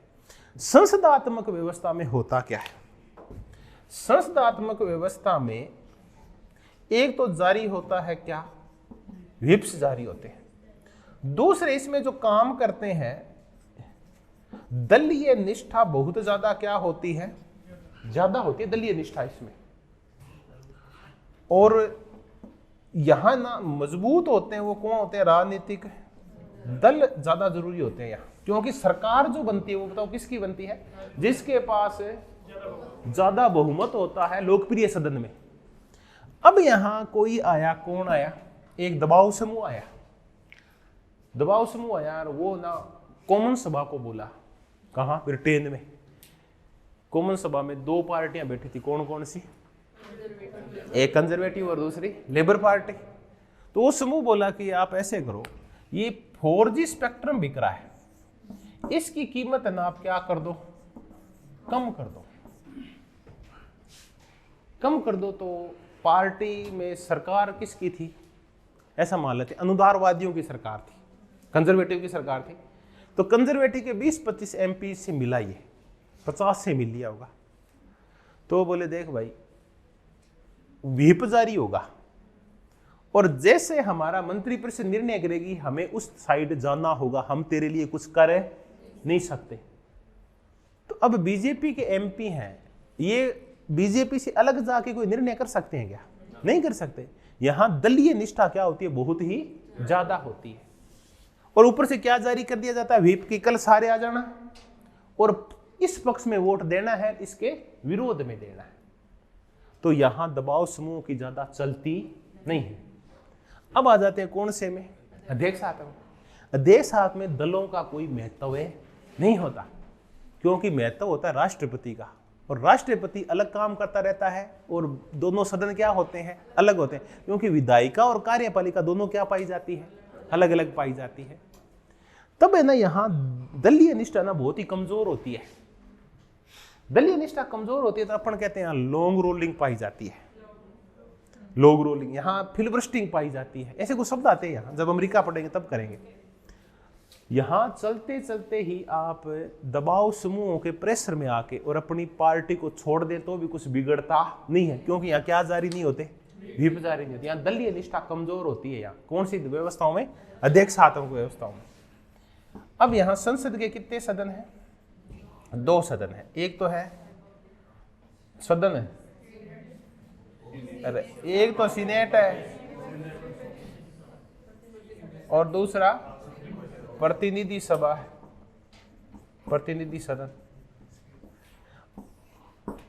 तो एक तो यहां देखिए इसलिए है कि जहां शक्ति होगी ना विभाजित, वहां किसी के लिए इंटरफेयर करना मुश्किल होता है, आसान होता है। तो यहाँ एक तो शक्ति क्या है, यहाँ विभाजित है, राष्ट्रपति अलग काम करता रहता है। अपने यहाँ प्रधानमंत्री जो मुख्य शक्तिशाली होता है, मंत्री, वो अलग काम नहीं करते, वो कहाँ काम करते हैं, विधायिका के साथ है जुड़ के काम करते हैं। यहाँ राष्ट्रपति अलग काम करता रहता है और ये क्या करते रहते हैं, अलग काम। अब सीनेट में है ना, किसी को भी खरीदना ज्यादा मुश्किल है नहीं होता, थोड़े से आदमी होते हैं। दबाव समूह क्या करते हैं, दोनों के 10-10, 20-20 आदमियों से मिल लेते, इतने में क्या हो जाता है, काम हो जाता है। क्योंकि यहाँ अपने यहाँ बहुत ही कट्टरता होती है, जहां बीजेपी जाएगी वहां कांग्रेस बिल्कुल भी नहीं जाएगी। यहां इतनी कट्टरता नहीं होती। दोनों दलों को जब मेंबर्स को ये लगता है ना हमारा हित पूरा हो रहा है, दल से कोई मतलब नहीं होता उनको, किसका हित पूरा हो रहा है, हमारा, तो दोनों दलों वाले लुढ़कते लुढ़कते क्या हो जाते हैं, एक हो जाते हैं, लोग रोलिंग कर लेते हैं। तो इनकी चर्चा फिर फिलिबस्टिंग क्या करते हैं, ये दबाव समूह के प्रेशर में आके ना, और कोई एक आदमी है, मान लो कोई सीनेटर है। अब किसी प्रेशर ग्रुप ने ये देखा कि, जैसे ये देखा किसने, फेसबुक को ये लगा कि अब है ना मेरे ऊपर टैक्स लगाए जाएंगे और मेरे ऊपर बहुत सारे प्रतिबंध लगाए जाएंगे। तो उसने वो क्या करेगी, ज्यादा से चर्चा नहीं करेगी, 1 या 2 किसी चर्चा कर लेगी सीनेटर से, 100 में से 2 सीनेटर से चर्चा करनी है। वो बोलेंगे अब हम फिलिबस्टिंग का प्रयोग करेंगे। फिलिबस्टिंग बकवास करना। फिर वो क्या करते रहते हैं, वो लंबी क्या करते हैं, बकवासें करते हैं, और उनका जो बहस का टाइम होता है उसको खाते रहते हैं। क्योंकि वहां रोकने का सिस्टम नहीं है, बहुत मुश्किल है किसी को रोकना वहां, क्योंकि वाक और अभिव्यक्ति की क्या है। तो वो लंबे भाषण ठोकते रहते हैं, इतने कई बार इतने दिन बोलते हैं कि उसका सभा का क्या होता है, जो सदन का ना टाइम ही पूरा हो जाता है, अभी महीने बुलानी है, 15 दिन बुलानी है, एक पूरा दूसरा शुरू हो जाता है। अब करते क्या है, पहले तो ये लेके जाते थे डिक्शनरी, मीनिंग बोलते रहते थे। अब मोबाइल आ गया, विकिपीडिया खोल लेते हैं, बाकी सोते रहते हैं, घर चले जाते हैं, वो बोलता रहता है। अब क्या हुआ, आपको 1-2 व्यक्तियों को प्रभावित किया और आपका काम हो गया। फिर न्यायपालिका में चले जाते हैं, ज्यादा नहीं सुनता तो केस कहाँ ठोक देते हैं, न्यायपालिका में ठोक देते हैं। तो इस वजह क्यों शक्ति का पृथक्करण है ना, इसलिए अध्यक्षता आतंक व्यवस्था में बहुत ज्यादा कोण पाए जाते हैं ये, और इतने ज्यादा पाए जाते हैं कि कहा जाता है कि वहां लॉबिंग होती है। फिर अब ये लॉबिंग क्या है, दबाव समूह का जब बहुत ही कंजस्टेड हो जाता है, दबाव समूह सरकार के सिर पे बैठा रहता है, तो उसको अपन क्या बोलते हैं, लॉबिंग। अमेरिका में जो कानून बनते हैं वो सदर के अंदर नहीं बनते, वो लॉबी में बनते हैं। तो लॉबी तो समझे, अपने किसी ना विद्यालय में चलते हैं, विद्यालय में एक कमरा है, और कमरे के बाहर जो बरामदा होता है ना, जिसको आप गैलरी बोलते हैं चलने के लिए, उसको क्या बोलते हैं, लॉबी बोलते हैं। अपने यहाँ तो नहीं है लॉबी, है तो छोटी सी है। वहां ऐसी लॉबी होती है कमरे के बाहर, खूब सारी खुली सी लॉबी, जहां सदन अंदर चल रहा है, बाहर क्या है, लॉबी है। उस लॉबी में लॉबिस्ट घूमते रहते हैं, कृत्रिम दबाव समूह के लोग घूमते रहते हैं। अभी चर्चा किसकी, दुवर्जर की। जैसे ही कोई सीनेटर या कोई कांग्रेसमैन बाहर आएगा, उसको पकड़ लेते हैं। हाँ वे अंदर क्या चर्चा चल रही थी, तो भाई ऐसे करके फेसबुक के ऊपर प्रतिबंध लगाए जाएंगे। अच्छा ये बात है, उसको फोन करेंगे, किसको, फेसबुक वाले को, जुकरबर्ग है, कौन है वो, हाँ मार्क जुकरबर्ग जो भी है, उसको बोलेंगे आजा भैया तेरे कानून बन रहा है तेरे खिलाफ है।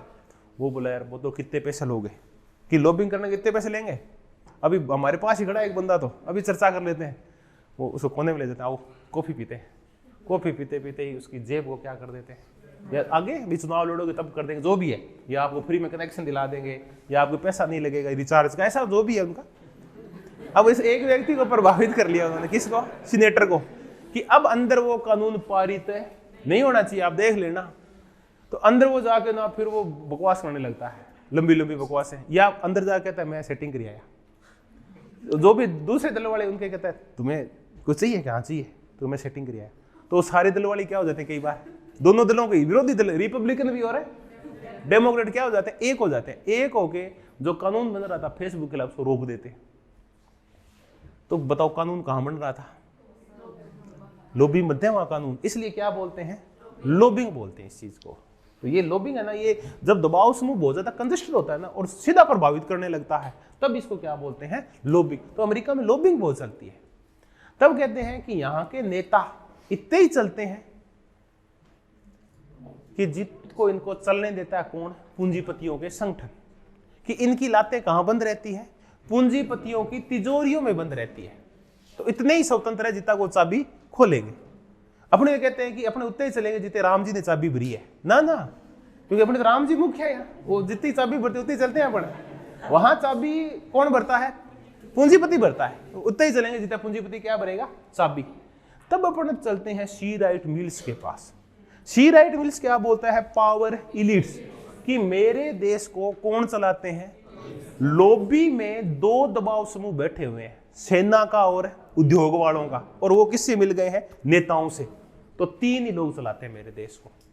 फिर आइजनहावर बोले यार हमें तो क्यों बदनाम कर रहा है, तो वो क्या बोलता है? हाँ, मिलिट्री इंडस्ट्रियल कॉम्प्लेक्स, सैन्य औद्योगिक संकुल, किसका? आइजनहावर का। फिर एक व्यक्ति एक पुस्तक लिखता है, congressional government, Woodrow Wilson. Woodrow Wilson उसमें सच्ची बातें लिख देता है, क्योंकि वो व्यवहारवादी राजनीति की शुरुआत होती है वहां से थोड़ी थोड़ी। वो तथ्य लिखता है, जो तथ्य है उसी को लिखता है। वो कहता है ये सब झूठी बातें जो संविधान में पढ़ते हो ना आप, कि सीनेट में कानून बनते हैं और ऐसे बहस होती है, कुछ नहीं होती। हम वो शिशु हैं, हम नेता, अमेरिका के नेता, जो किसके पालने में जूझते हैं? पूंजीपतियों के पालने में। हमें कौन पालता है? पूंजीपति पालता है। तो ऐसी बातें किसके लिए कहा जाती है? तो बहुत ज्यादा हावी है कौन से देश में? ये अध्यक्ष, अमेरिका में सबसे ज्यादा हावी, दबाव से इतनी हावी है कि वहां क्या होती है? फिर लॉबिंग होती है।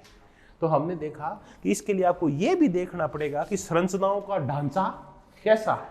तो अगर अध्यक्षात्मक में है तो ज्यादा है, और संसदात्मक में क्या होगा? कम होगा।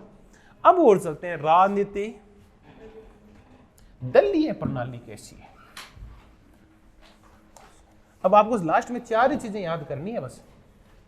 मैंने कहानी इसलिए सुनाई ताकि रटना नहीं पड़े।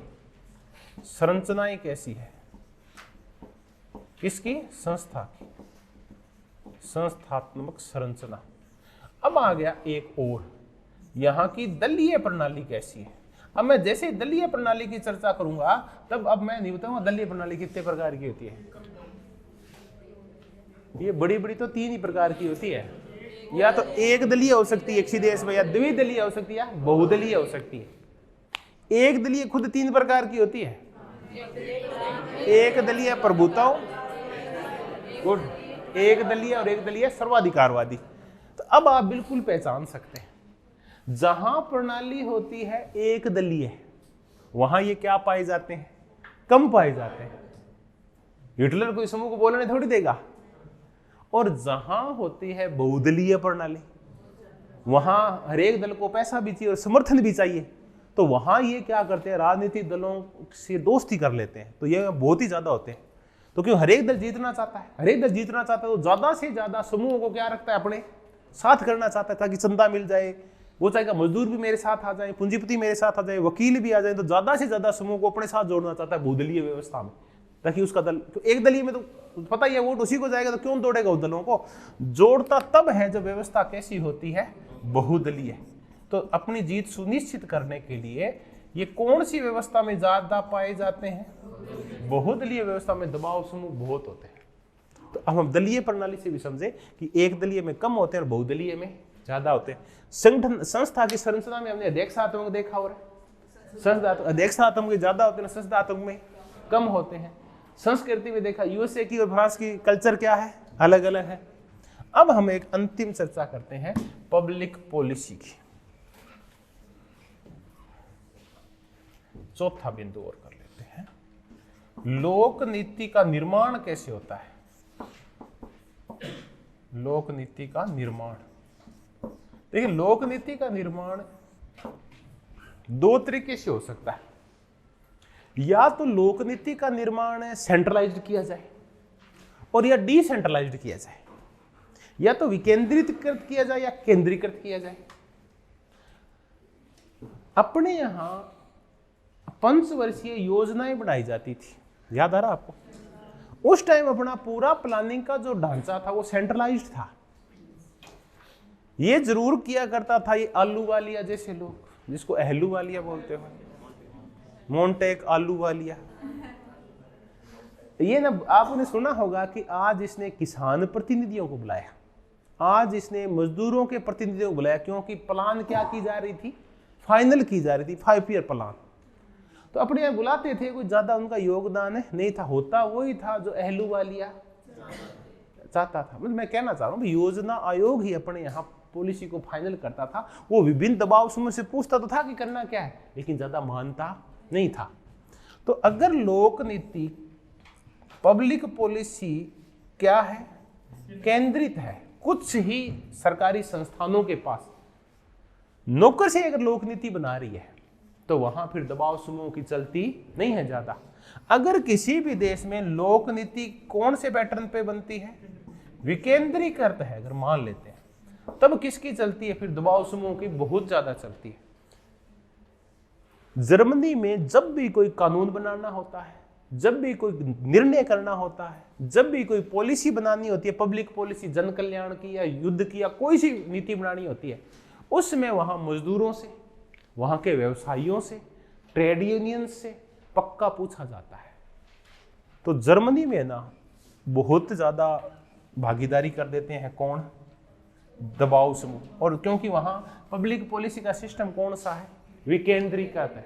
तब एक जर्मनी है जिसके लिए ये, स्वीडन में बहुत होता है, डेनमार्क में, इन देशों में पब्लिक पॉलिसी बनते वक्त ही, स्विट्जरलैंड में बताओ लोगों से पूछा जाता है नहीं पूछा जाता, बहुत ही पूछा जाता है, क्योंकि वहां पब्लिक पॉलिसी क्या है, विकेंद्रीकृत है। निर्णय निर्माण और कानून विकेंद्रीकृत सिस्टम से बनते हैं, जनता से पूछ के, दबाव समूह से पूछ के बनते हैं। तो इन देशों में बहुत ज्यादा दबाव समूह पाए जाते हैं। जर्मनी के लिए तो ये कहा जाता है या जब नीति फाइनल होती है ना, तो ट्रेड यूनियंस को, व्यवसायियों को और एसोसिएशन ग्रुप से पूछ के होती है कोई भी नीति फाइनल। तो यहाँ जो पॉलीआर्की पाई जाती है, लेकिन ये क्या, पॉलीआर्की इलिटिसिज्म पाया जाता है। पॉलीआर्की इलिटिसिज्म, अभी एक शब्द की चर्चा कर लेते हैं, क्या है ये, जर्मनी में जो पाया जाता है।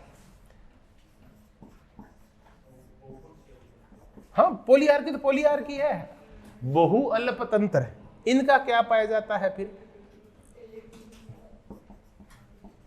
इलिटिसिज्म पाया जाता है।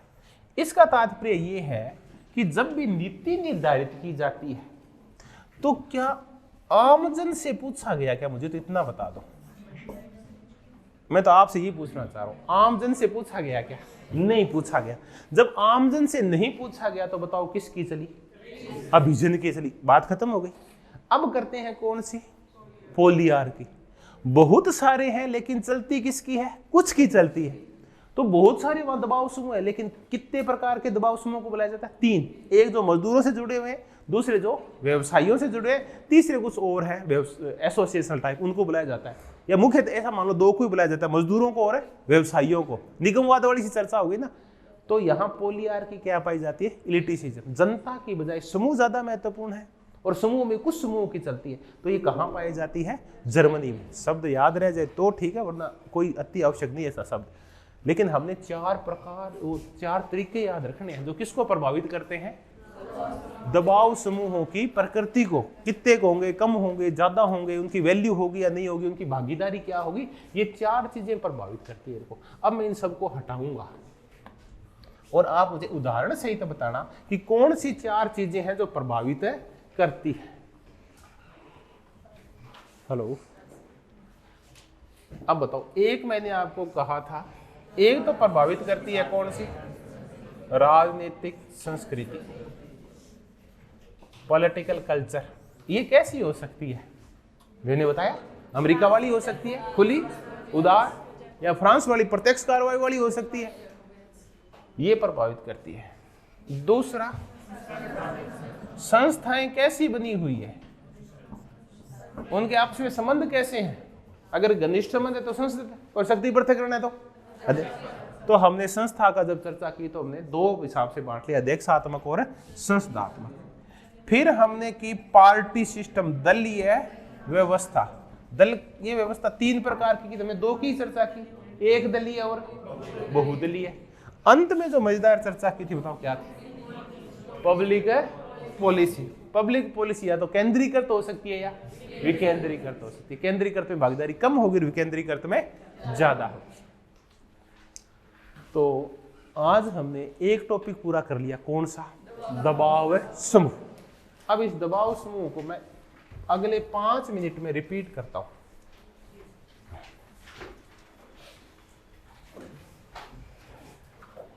हमने शुरुआत की थी भांति भांति के नामों से, भी इनके क्या नाम रख सकते हैं हम। तो हमने देखा कि एक व्यक्ति, इसको अदृश्य सरकार कह रहा है, मैकिंग। एक इसको तीसरा सदन और गुमनाम साम्राज्य कह रहा है, एक कह रहे थे प्रति संतुलनकारी शक्ति है। फिर हम आगे बढ़े और आगे बढ़ते हमने डेवलपमेंट देखा कि कैसे 8वें आई आर्थर बेंटले की पुस्तक, फिर फर्स्ट वर्ल्ड वार और सेकंड वर्ल्ड वार के बाद की घटनाएं हमने देखी।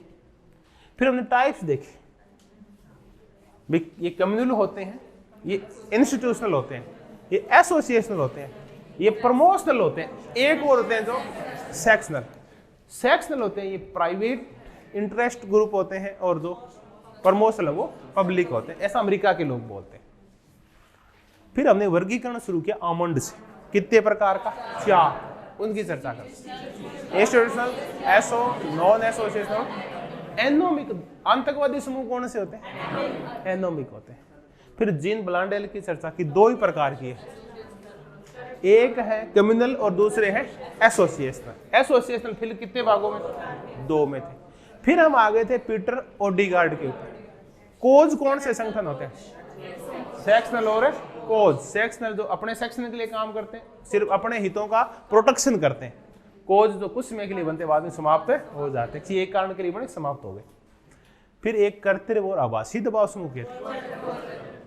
फिर मॉडल किए थे 3, या तो बहुत सारे होंगे या 3, एक त्रिपक्षीय किया था और एक हमने न्यू राइट्स किया था। कौन कौन से 3 मॉडल थे, बहुलवादी मॉडल, निगमवादी मॉडल और नवदक्षिण। न्यू राइट्स का मॉडल किया था हेग, नोजिक और फ्रीडमैन का, और हमने चर्चा कर ली थी उस टाइम रिग्स की और मार्गरेट थैचर। फिर मैंने 4 चीजें बताई जो राजनीतिक दलों की नेचर को, प्रकृति को, संख्या को, आकार को और वैल्यू को क्या करती है, प्रभावित करती है। ऐसे 4 कारण में देश की राजनीतिक संस्कृति, संस्थाओं की संरचना, लोक नीति का प्रकार और दलीय व्यवस्था, और ऐसे करके कौन सा एक टॉपिक मजेदार तरीके से पूरा हो गया, दबाव समूह। आमंड को याद रखें आप, हर हालात में कुछ शब्दावली है उसको याद रखें, और याद रखें कौन सा समूह कौन से में आता है, किस प्रकार का समूह, इसको जरूर देखें। आपके कितने क्वेश्चन आएंगे, 2 से 3 क्वेश्चन आएंगे। एक भारतीय संदर्भ में जरूर आएगा, भी भारत के ये तो है रहे समूह, दबाव समूह, और अब आप इनके साथ आमंड के साथ इनका क्या करो, मिलान करो। तो भारत के दबाव समूह करेंगे तब अपन जरूर करेंगे किसके साथ, ये मिलान तब करेंगे अपन कौन सा समूह है जिसका किसके साथ मिलान करना है। तब हम आतंकवादी, किसान संगठन, छात्र संगठन और व्यवसायियों के संगठन, सारे संगठन करने पड़ेंगे, उसमें पर्यावरणवादी संगठन भी करने पड़ेंगे अपने को। चलिए, तो आप सबका बहुत बहुत धन्यवाद जो आप मेरे साथ बने रहे और इस टॉपिक को हम सब ने समझने की कोशिश की। और इस टॉपिक का नाम था दबाव समूह। जब अगली बार मिलेंगे तब कोई और नया टॉपिक और मजेदार टॉपिक लेंगे। गुड लक, लगे रहें आप, मेहनत करते रहें। धन्यवाद, बहुत बहुत धन्यवाद।